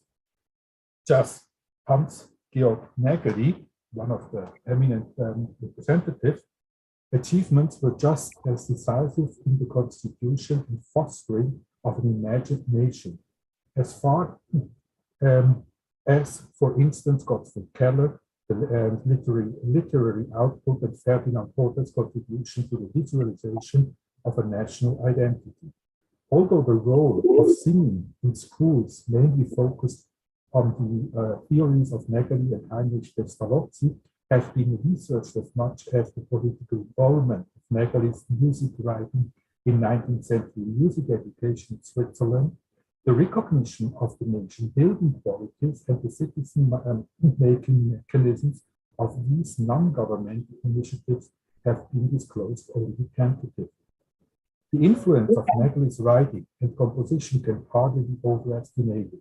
It comes therefore as no surprise that the commemoration of him and his achievements were all pervasive in the festival's speech and toasts, as was his music and iconography. Just Nägeli's monument that was endowed by the Federal Singing Society in 1846 and finally erected in Zurich, his home city, in 1848, appears on the right side of the entrance card. You see him here. It's Nägeli. The right card of the Zurich event of 1858. Interesting enough, the card also includes the two lines of the enormously popular song, here we are, Freut euch des Lebens, on the left side. It is well known that this song, an icon of 19th century male choir movement, was persistently and continuously assumed to be an original composition by Nägeli. However, Nägeli only composed an arrangement published in a highly successful print that ultimately circulated all over the world in various translations of over 50 languages. Some 30 years later, on the occasion of the 1880 Federal Singing Festival held in Zurich again, the painter and illustrator produced for the Nebelspalte, that's a kind of a satirical magazine in Switzerland that still exists, a caricature in which on the center's top, here we are, on the center's top appears a portrait of Nägeli again, symbolizing his unique status as the singing father due to his lasting influence on the choral singing movement. Nevertheless, in 1850, the then acting chair of, I can skip that one. In 1861, Gottfried Keller, the famous Swiss author, published his novella, Das Fähnlein der Sieben Aufrechten, a remarkable literary portrait of a shooting society as a vehicle of national identity and a vital instrument for the preservation of the system of the direct democracy in the young Swiss federal state. In his essay, Wittgenstein, published in 1861, on the occasion of the inauguration of the monument of Friedrich Schiller in Lake Lucerne, the same year as the Fähnlein der Sieben Aufrechten, Keller provides a stunning image of the transformation of a group of singing individuals into a collective federal singing whole. The vocal performance that he witnessed as part of the monument's inauguration ceremony triggers thoughts about the specific Swiss conditions of an authentic Swiss national theatre festival uncorrupted by the contemporary theatre culture. In Am Mythenstein, as in the partially autobiographical novel The Green Henry, the singing community proves to be Keller's central symbol of the imagined Swiss national community. With this background, it is no surprise that Keller made a contribution to the 1858 festival, singing festival. His poem Sängergruß, auf das Eidgenössische Sängerfest in Zürich was set to music for male choir by Wilhelm Baumgarten, a Swiss choral conductor, pianist, and composer who was one of Richard Wagner's closest confidants during the latter's exile in Zurich from 1849 to 1859. Keller's reputation with the Federal Singing Society, probably because of his liberal and cosmopolitan patriotism, is strikingly evidenced by the awarding of the Society's honorary membership at the 1862 festival in Tours. He thanked the Society with the Special League again in the poem that was set to music, this time by Agathon Billetter. Finally, let's go to Ferdinand Hodler, who shaped the image and self-image of Switzerland in his painting like no other, created with his canvas Le Grübli Moderne, the modern Grübli, that was actually executed in 1887-88. It is a striking example of a nation building imaginary. The canvas depicts the scene of the 1887 Federal Shooting Festival that was held in Geneva. It references one of the core mythical foundation narratives of Swiss nation building. It has the so-called Riti Oath. It was assumed that the Riti Oath was performed at the foundation of the old Swiss Confederation by the representatives of the three founding cantons. Depending on the reference sources, it is believed that this event took place in 1307 or in 1291 in Rütli, a meadow above Lake Lucerne near Salisbury. The title of Hodler's canvas refers to the shooting festival that were named the modern Grübli in 19th century, and so the painting's narrative clearly intends to promote national consciousness in the young federal state. On Hodler's painting, the Riti Oath is not only transferred into the modern age, but also removed by the depicted protagonists of different ages, origins, and status. Their handshaking in front of the official Marksman's Hall turned into a patriotic and highly gendered act, a topical dimension to which I will return shortly.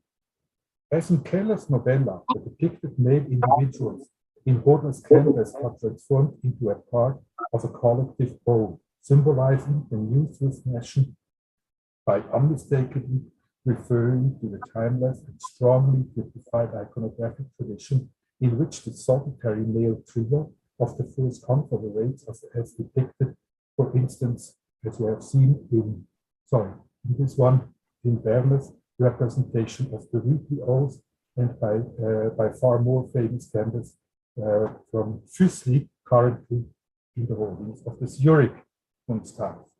In the latter, the trio is transformed in a cooperating male community, which sets now a new law at the border of the valid legal order, quasi by a social contract, denoting the concept of diversity in unity.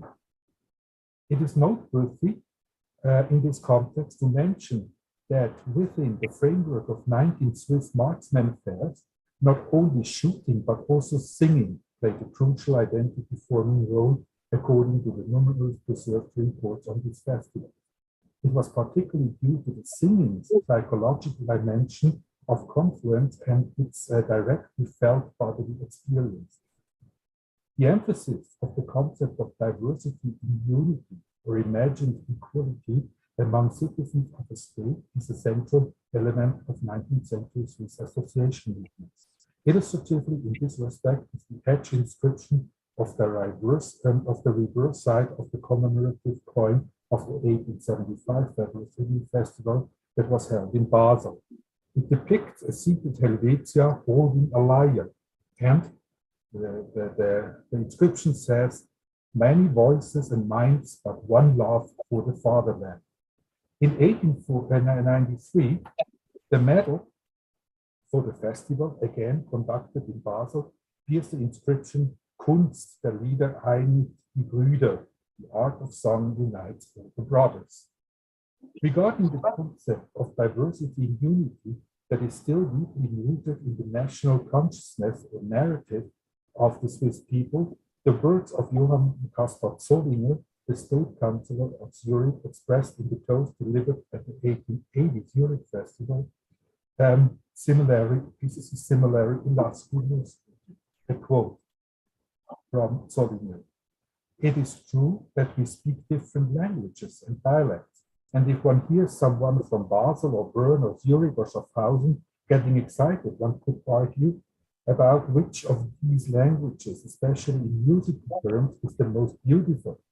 But even whether Welsh or German, there is nonetheless a secret sound that sounds through. There is a field of thoughts and feelings on which we all understand each other, on which at the same moment the most beautiful feather of our fatherland is expressed, unity in diversity." End of quote.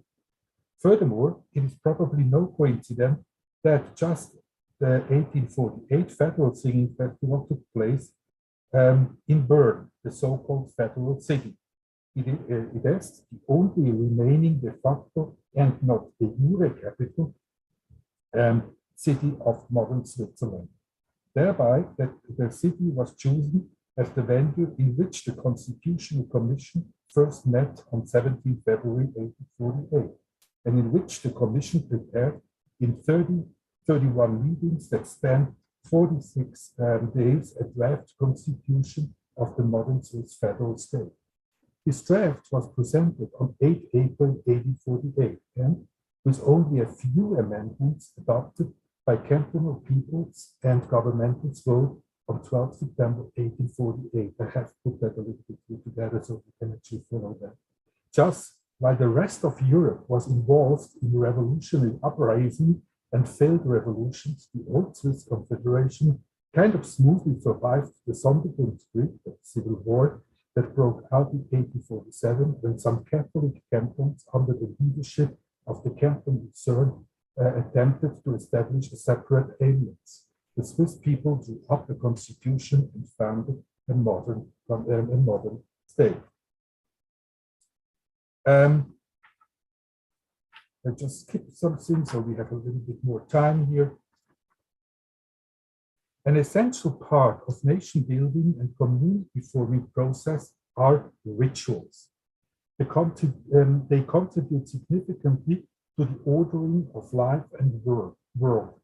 It is every community continuously assures itself of its own values and norms, as well as of itself as a collective body through symbolic actions.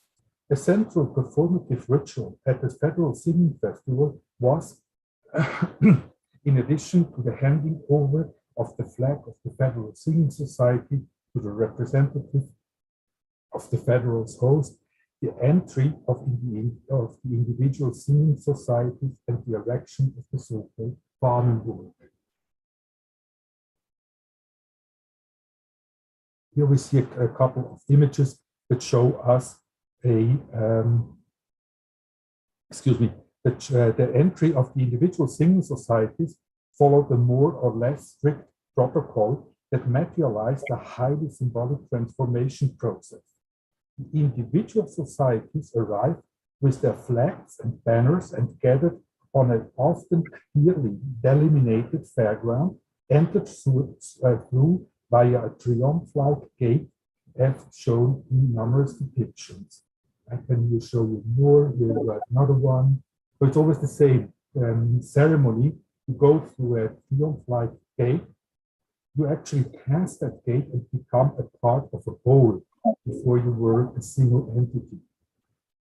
So, by the ritual of gathering in one place and the merging into one, actually into one unity, the particular identity was symbolically discarded, an act that was subsequently heightened by the handing over of the official flag of the Federal Singing Society from the representative of the former festival to the representative of the actual festival, and the erection of the so-called Fahnenburg, which you see here in the picture, in which all the flags of the participating societies were implemented with great ceremonial efforts.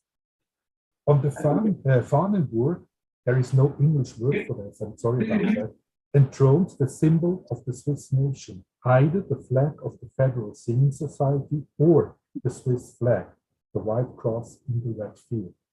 Just singing, masculinity and fatherland are inseparable, connected and fused by feelings and the consciousness of having unified diversity in one single place. The leitmotif of this unification were fatherland and fraternity, composing a testosterone-driven and imagined unity of man without libidinal bond. Interestingly enough, Max Weber considered this specific libidinlessness of one's own action as the singing in the framework of singing society as one of the most significant sources in the formation of good citizens. I quote from Weber: a person who is accustomed to let daily powerful feelings flow out of his chest through his larynx without any relation to his actions, without the adequate reaction of his expressed powerful feeling in correspondingly powerful action, and this is the essence of singing societies, becomes a person who, in short, very easily becomes good. Is the running out? Yeah, I'm finished. I'm just by the end. It becomes a good citizen in the passive sense of the word. End of quote. The agency of the Federal Singing Festival remains a utopia, despite all emphatic written and visual declarations of nationhood and national unity, despite the constantly invoked unity in diversity. For the several singing festivals formed an imagined nation according to the masculine order of chosen ones during the 2 or 3 days of the event. Women were excluded from the competitions and performances, just as socially non-privileged persons principally denied.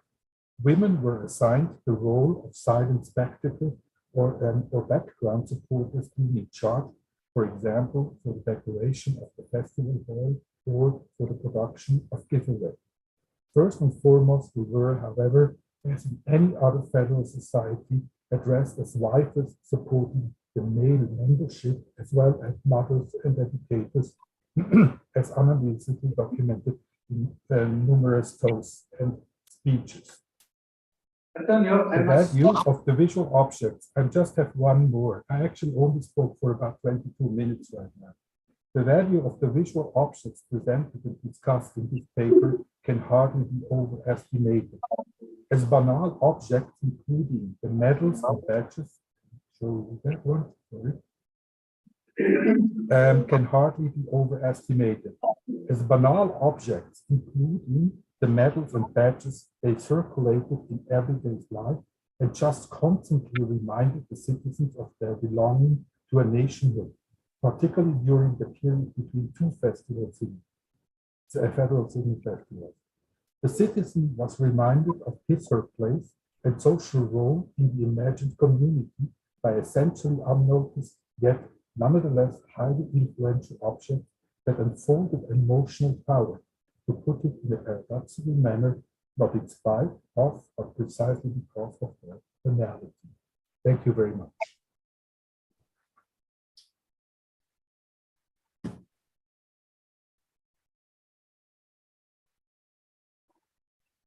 Thank you, Antonio.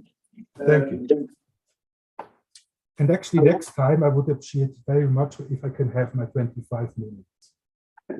Yeah, I think you overcame your 20 minutes. No, we started at a quarter to 2, but I don't actually start discussing this issue. I think it's absolutely not polite to interrupt me when I'm not finished yet, but that's okay. But that is a small. That's okay. Looking at the technical. Yeah, but I'm not in charge for the technique. Are we having some questions here in the room? We are open. Not evident. Yeah. We are, but that's difficult. We could only a part of the speech, right? But anyway, the illustration helped greatly. Please. I cannot understand you at all. Antonio, can you hear me? Yes, I can hear you. Hi there. Hi, Christina. Had communication problems in both directions. I hope I will be able to understand your answer, but nevertheless, a question. I heard you speaking about unity in diversity, or the other way around, diversity in unity, and on the other hand, of one national identity. Can you relate this one to another? Because actually identity building nowadays is not considered to be unique or only has an aim to build one single identity. So maybe you can comment on that. Yeah, thank you very much, Christina, for the question, which I actually understood perfectly. Yes, I can comment on that. Actually, identity is considered in today's literature, as you're correct. Can you hear me? Yes, yes. Okay. As being a unified. But what is more important is actually modern, as well as psychological, as well as political science literature on identity clearly identifies identity as something that is always to be performed. And so in that way, and that actually needs to have rituals. And in that way, identity remains always something imagined, that you always have to assure and that you have to kind of perform in new modes. And that's why identity is a multifaceted issue, although it has the ability to, how do you say that, to actually create an imagined link between people who consider themselves as being of the same culture, of the same language, etc., etc. But on the bottom line, it's actually an imagined unity which consists of putting different and various elements together into an imagined unity. So, sorry, I make myself clear. And I think that's why it is very important to understand the rituals that were actually implemented in those festivals to make out of these completely diverse groups, which consisted Switzerland and still consists Switzerland. These rituals were crucial to at least kind of give the idea that at a certain time they unify themselves. And actually still today it is a huge myth, and actually also a true reality, that Switzerland is a land that Switzerland is a nation that only consists of minorities. Thank you very much. The difficulties are going on, as we can understand, but I think we should go on to the next paper. I can't understand you at all. Thank you very much. I think we will hear you again, hopefully in better. No, you won't. Marita, no questions? I only have one technical question. If it is possible to see one image at a time, because I couldn't read the legends because we always we have no enough visibility of the presentation. Okay. Just sorry. Okay. Yes, only one question. So we are coming to the second intervention this morning.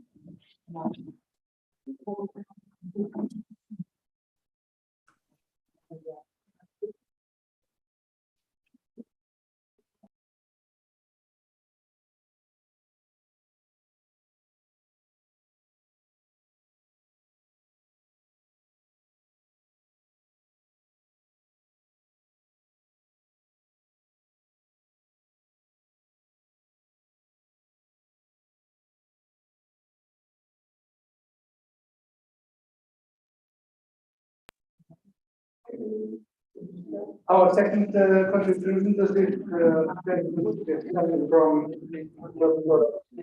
Fornaro, speaking about a very, very interesting atelier.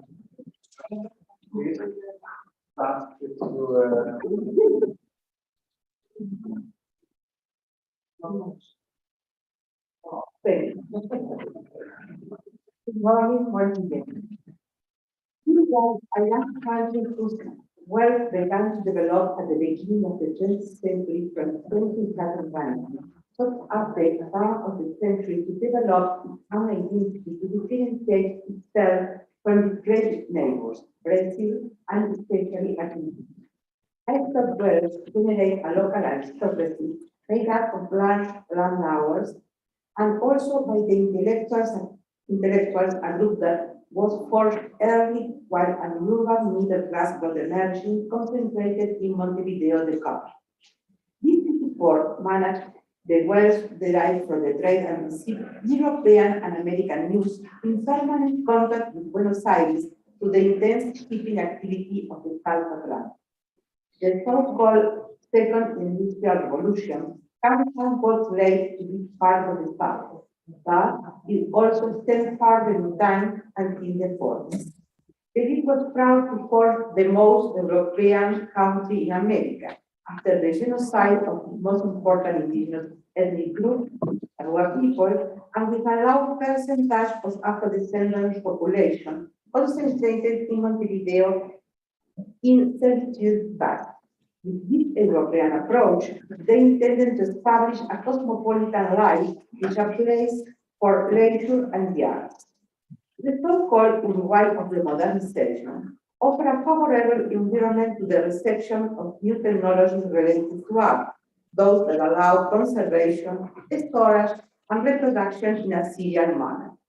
The reproduction of image and sounds, including music, carries with it the style of documenting the local culture and, above all, to preserve its form as eternity. That may seem illusory today, but which is repeated in the advertising that followed European models.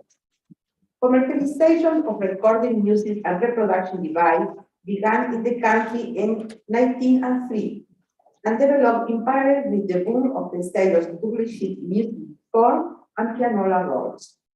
In Uruguay, the First World War, contrary to the case of the Northern Hemisphere, caused a boom in the acquisition of technology related to playing music, since the conflict had, as a consequence, the enrichment of the country for the sale of beef to a Europe in need of food. The two large international companies present in Uruguay market before the forming of a national label, Victor and Odeon Columbia, have been closely competing for the different market segments with luxurious advertising campaigns of great iconographic wealth. And now I refer to the beginning of the Uruguayan phonographic industry. This beginning in Uruguay had a pioneer protagonist, Enrique Baldassarre. In his historical role, it's possible to recognize three stages. The first stage is that of the amateur, the son of the representative of Philco equipment for Uruguay, who already in his adolescence experimented in recording with Victor discs of pre-recorded groups. The second stage corresponds to the founding of the recording studio, Tom Door, in 1941. The first to the creation and development of the phonographic label from 1944 to the press. Records of Enrique Baldassarre made with Antonio Diaz during the research allow us to appreciate the artisanal character of the first stages, summarized in the phrase, it was easier to make than to buy, which is representative of a time of greater mastery of technology by the user. Baldassarre made all the equipment of the studio, like this microphone. Here is a Avanzado carried out the style and the label in the golden age of the phonographic diffusion of Uruguayan and Argentinian tango and the rise of the song based on the rural folklore of the Plata River region.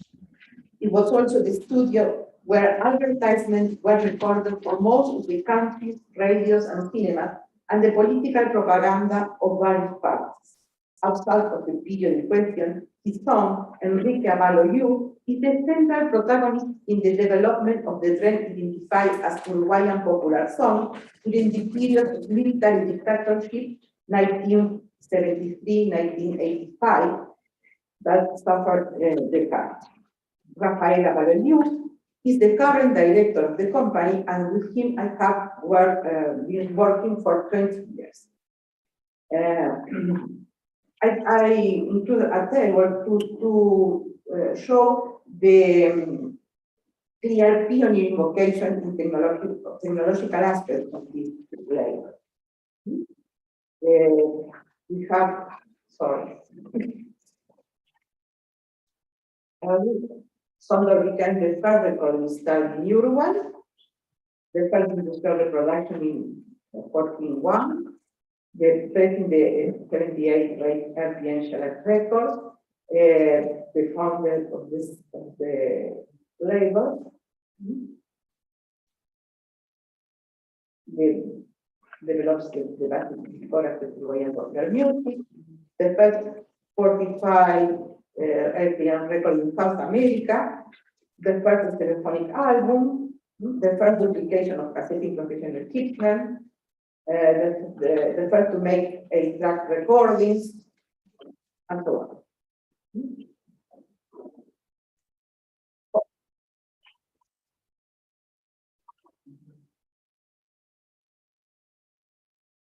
The name of the company is taken by the founder of the French brand in the phonographic industry. In the 60s, it became Sondor. Its beginnings constitute an interesting case of association of companies related to music. The phonographic studio organized a contest of work to be registered together with the General Association of Uruguay, the Uruguayan Association of Music Students, Radio Carve, and the magazine Radio Canción, and a commercial film from Montevideo, Librería Ramos, a drive dinner.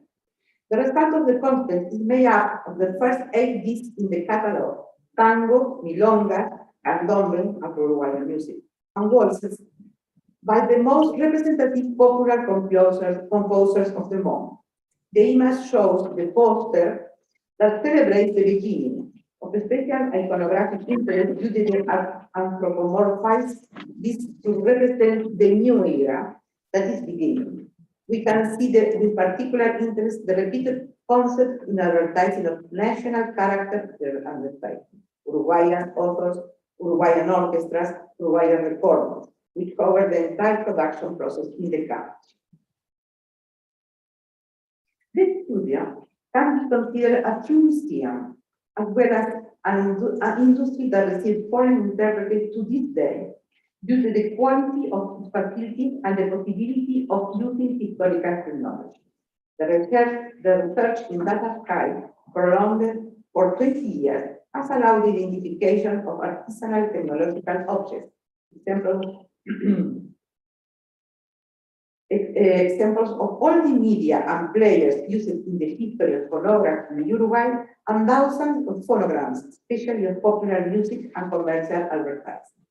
The conceptualization of sound recording as a strategy for reaching eternity is very important in all these advertising. So, you can hear the advertising. Sondor, Sondor, el disco de diaria batalla, el disco que nunca se raya. Sondor, el disco mejor, Sondor, el disco mejor. The company also offers a phono postal service to send greetings and news to friends through this.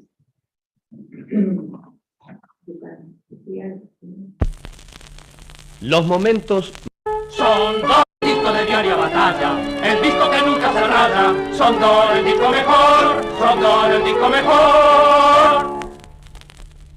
Hable a sus relaciones por medio de un disco fonopostal. Grábelo en los estudios Sondor. 18 de julio, 1194.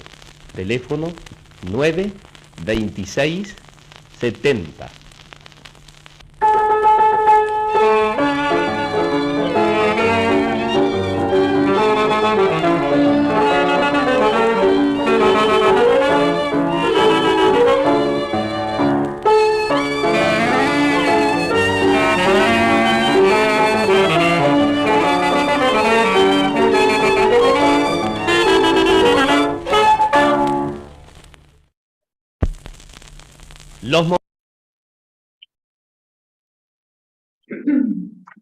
The family, Aval, adopted the policy of conserving all the technology that Baldassarre had in its private collection. That manufactured by Aval himself, who has an exceptional mechanical and electrical creativity and a brilliant vision as an entrepreneur, and later the technology acquired by the company. All the image used in advertisements are also preserved in the envelope of 78 ICTM records, in the covers and bookings of long plays, cassettes, and CDs. There are also testimonial photographs of the visit of artists, technical photographs, and the evolution of the first logo that you have in your cards. So, the logo. The initial is taken by the founder of a French brand of record capsules, together with the name. Different states mark the style for modernization of the logo, who has a breaking point when the label is renamed Sondor, losing the original meaning in French. The company creates a logo for the children's records, Sondorito, and in the 50s, the triumph of the psychedelia is marked by the Agustin's logo. A modification by Fernando Álvarez Cozzi in the 70s until now is maintained to this day.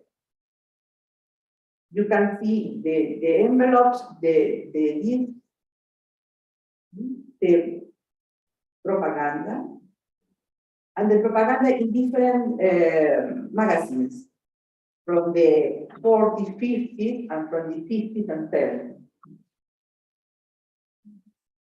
And these are the technological photographies taken by Enrique Aval, the older son of Baldassarre. This console is made by Baldassarre.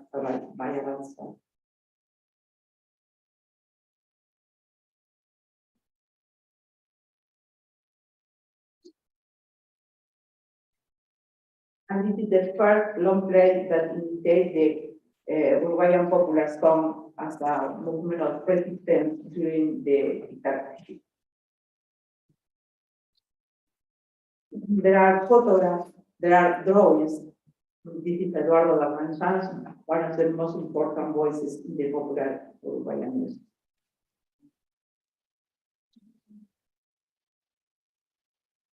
Album covers. As I have analyzed in other papers, the long play formats and size are particularly suitable for iconographic content, as well for including another information. It can be considered that in the early covers by Sondor, there were constituted iconographic stereotypes that lasted until the disappearance of the format, although it was continued in part in the CD format with the adequacy of the proportion. The main topics are representations of instruments considered as representative of Uruguayan popular music with traditional roots. In this sense, the guitar appears to be the most recurrent instrument following its association with the national and the concept of homeland from the mid-19th century. This association is shared with Argentina.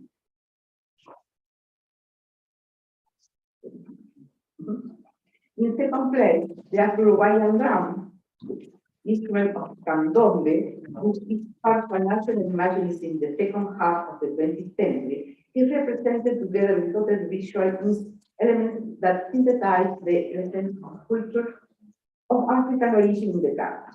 The crescent moon and the star elements related to the presence of Ayamaice Sudanese culture in the Uruguay. Candombe is an instrumental polyrhythmic expression which nowadays is very difficult with a group of things. Representation of the rural factors associated with gaucho, the idealized figure of the gaucho as an culture of the life of country and a libertarian symbol. This theme also includes the guitar, in addition to rural housing, the rancho, representing farmer landscapes and its associated textiles, especially livestock, and traditional gaucho clothes. Representation of carnival imaginary, particularly the iconography of Murga, a genre of carnival popular theater of Hispanic origin with strong influences of the Venetian carnival. The popular origin of this genre is not but prominent arts and poverty, factories, and the things during the dictatorship, the hands, the blood, and so on. Iconography associated with the elementation of Uruguayan rock and also Murga, psychedelia, pop art. This is La Soberana, one of the more important Murgas in the carnival of Uruguay. It's an important pop art always. And the particular aesthetic of Uruguayan tropical music, cumbia, Uruguayan cumbia, albums which in many cases were good examples of each kind.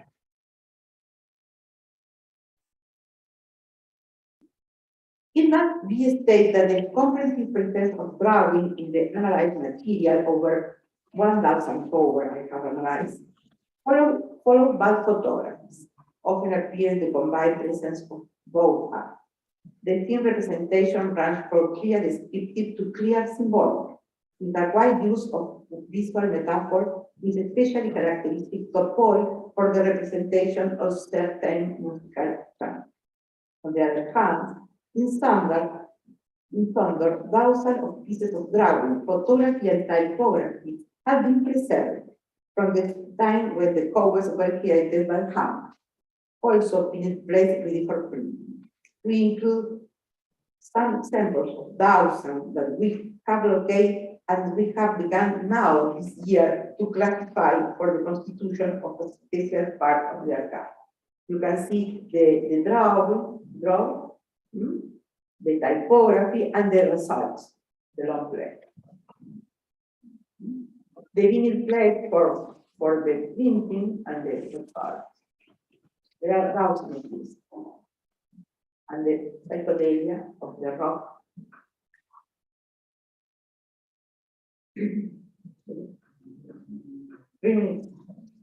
Well, I must denote, it must denote the role that we, the researchers, have played in the generation of new iconography.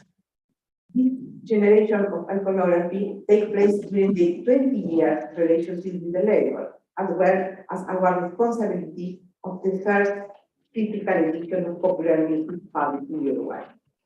This was possible within the framework of a project under the agreement between the University of the Republic of Uruguay and the label, a case of transferring academic knowledge to the public productive sector of politics. An outstanding program of my university that has been very important for our research. We have generated thousands of photographs of the equipment and activities for general audience and specific audience, for students of all the country, for instance. We have invited designers to remake covers of special value in the label's catalog. You can see examples of our photographs, the process, the equipment, and a special project with students of four departments of the campus. We made workshops in other cities, the student visit the level, the studio, and we have the coeditions with the label. This is Eduardo Ranchan. I have show the photograph and the drawing. And finally, an example to close the presentation. I include the work of the designer Vasco Pereira with me on the original by Ronnie mainly of the album, the cover of the album 1811 by the Murga by the rest of where the iconographic strategies used to circumvent the censorship of the dictatorial era were presentified in addition designed to celebrate the bicentennial of the beginning of the country independence process in 2011. Thank you.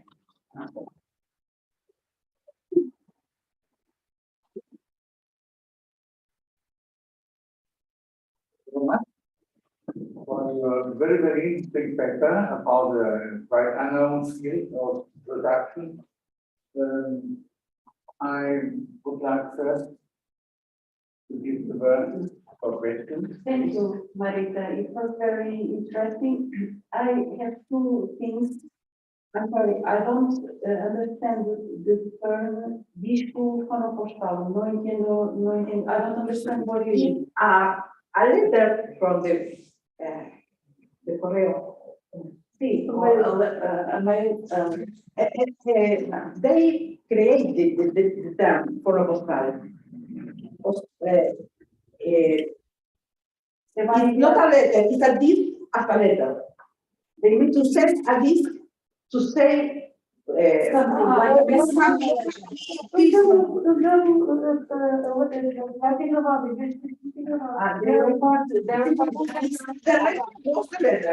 Well, that's amazing. I was thinking about that, but I didn't. They That's the first time that I hear that.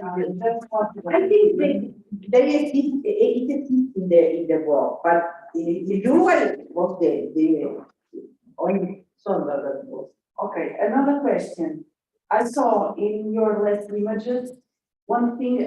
Some years ago, I made a study for the Orient Foundation here in Portugal concerning vinyls with the Chinese opera. And I also studied, that's why I enjoyed so much your presentation. And I found this with color, like yellow disc, pink, and I realized you showed an image where we can see a disc in pink instead of the black of the vinyl, it's pink or yellow. Yes, yes. But I could never understood why that was so much in fashion to use this with another color, and if people really prefer it instead of the black ones. I tried to find some literature about it, but I could never find it, and it's an open question for me, so I want to know if you have some details about it. In Uruguay, the list of different colors was in the 60s. Was the Sodorito, the for children have different colors, for instance. But can you please just go back some slides? I just really want to check it again because yes. Yes.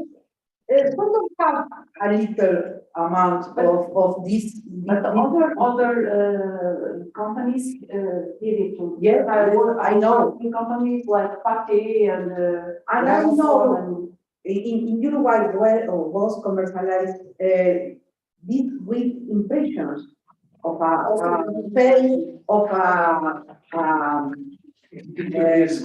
the picture disc. Yes. Yeah. And people but not my son, it was an European or American disc. But people pay more money for this kind of discs or no? In Uruguay, no. We can give you a because I remember my older brother and sister, they have lots of with other colors, but that was the older part, the older product. I remember, for instance, Queen records Yes, or BG's records from the Yes, late 70s, 80s, exactly. from, it was a fashion, it was a fashion, It yeah. was a fashion, but it was mainstream. Yeah, well, it was a fashion, Yes. Until mid-80s, was originated because mainly the colored vinyl were more economic to produce than the black ones. It was not only a fashion at the beginning. I mean, at the beginning, it was an economic reason. I thought the other way, I thought it was more expensive, also for record labels, and that people should pay more for it because it was special, because it's different. Now it became a collective edition. At the beginning, it was more economic to produce the color. There are more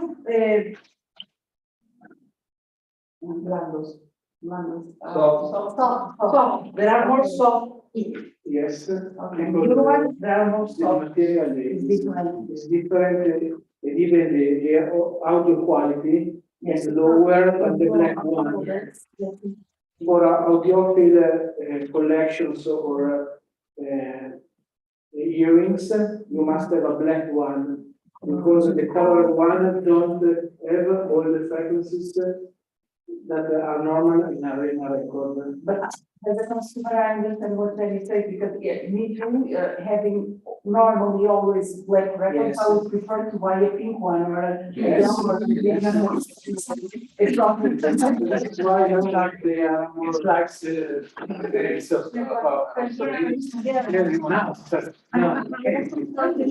was more expensive.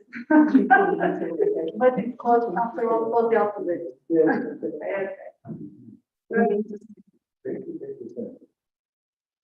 There are cartoons with a cover of cellophane. I don't know. Yes. Of course, there was a problem with the supply of shellac or malaca during the war. And so Avansalvo create a method. He take iron,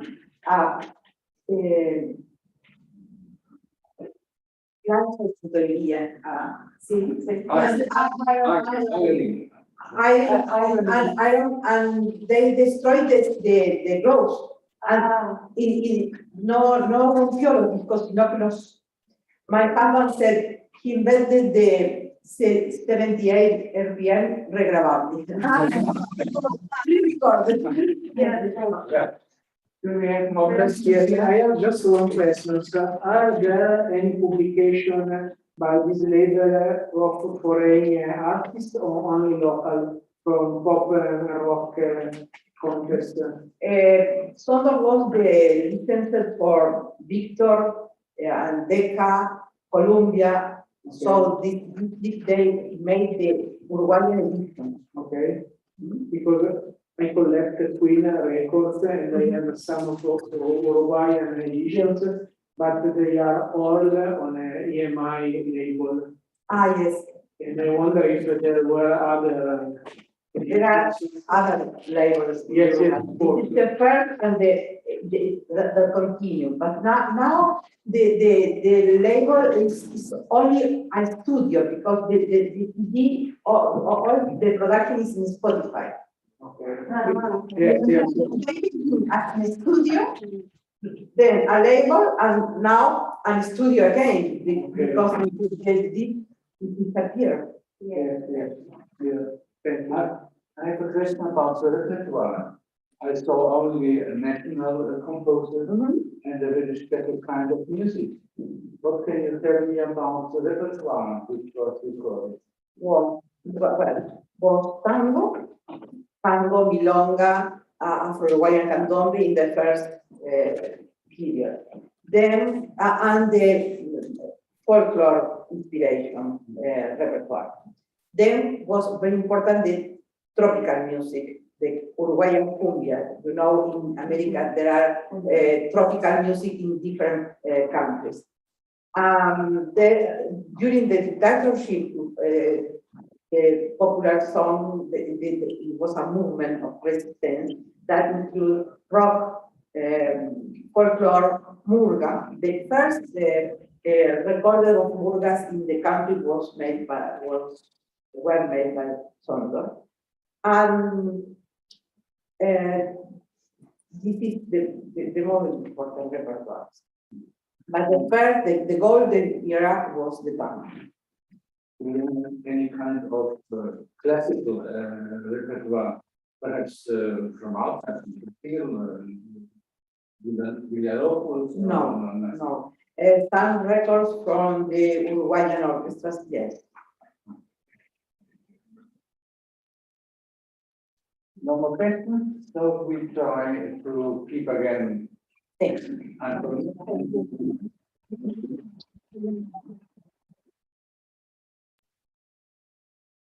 Try to go back to Antonio. Antonio, can you hear me?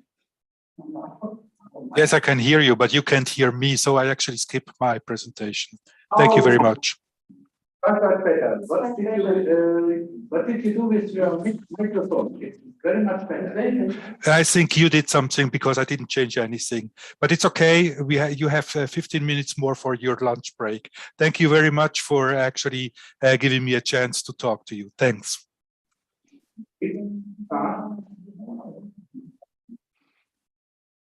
I didn't understand you.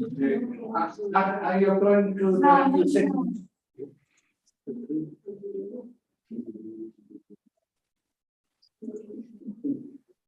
Sorry, I didn't understand well. Are you going to give us the second paper? No. Very sorry.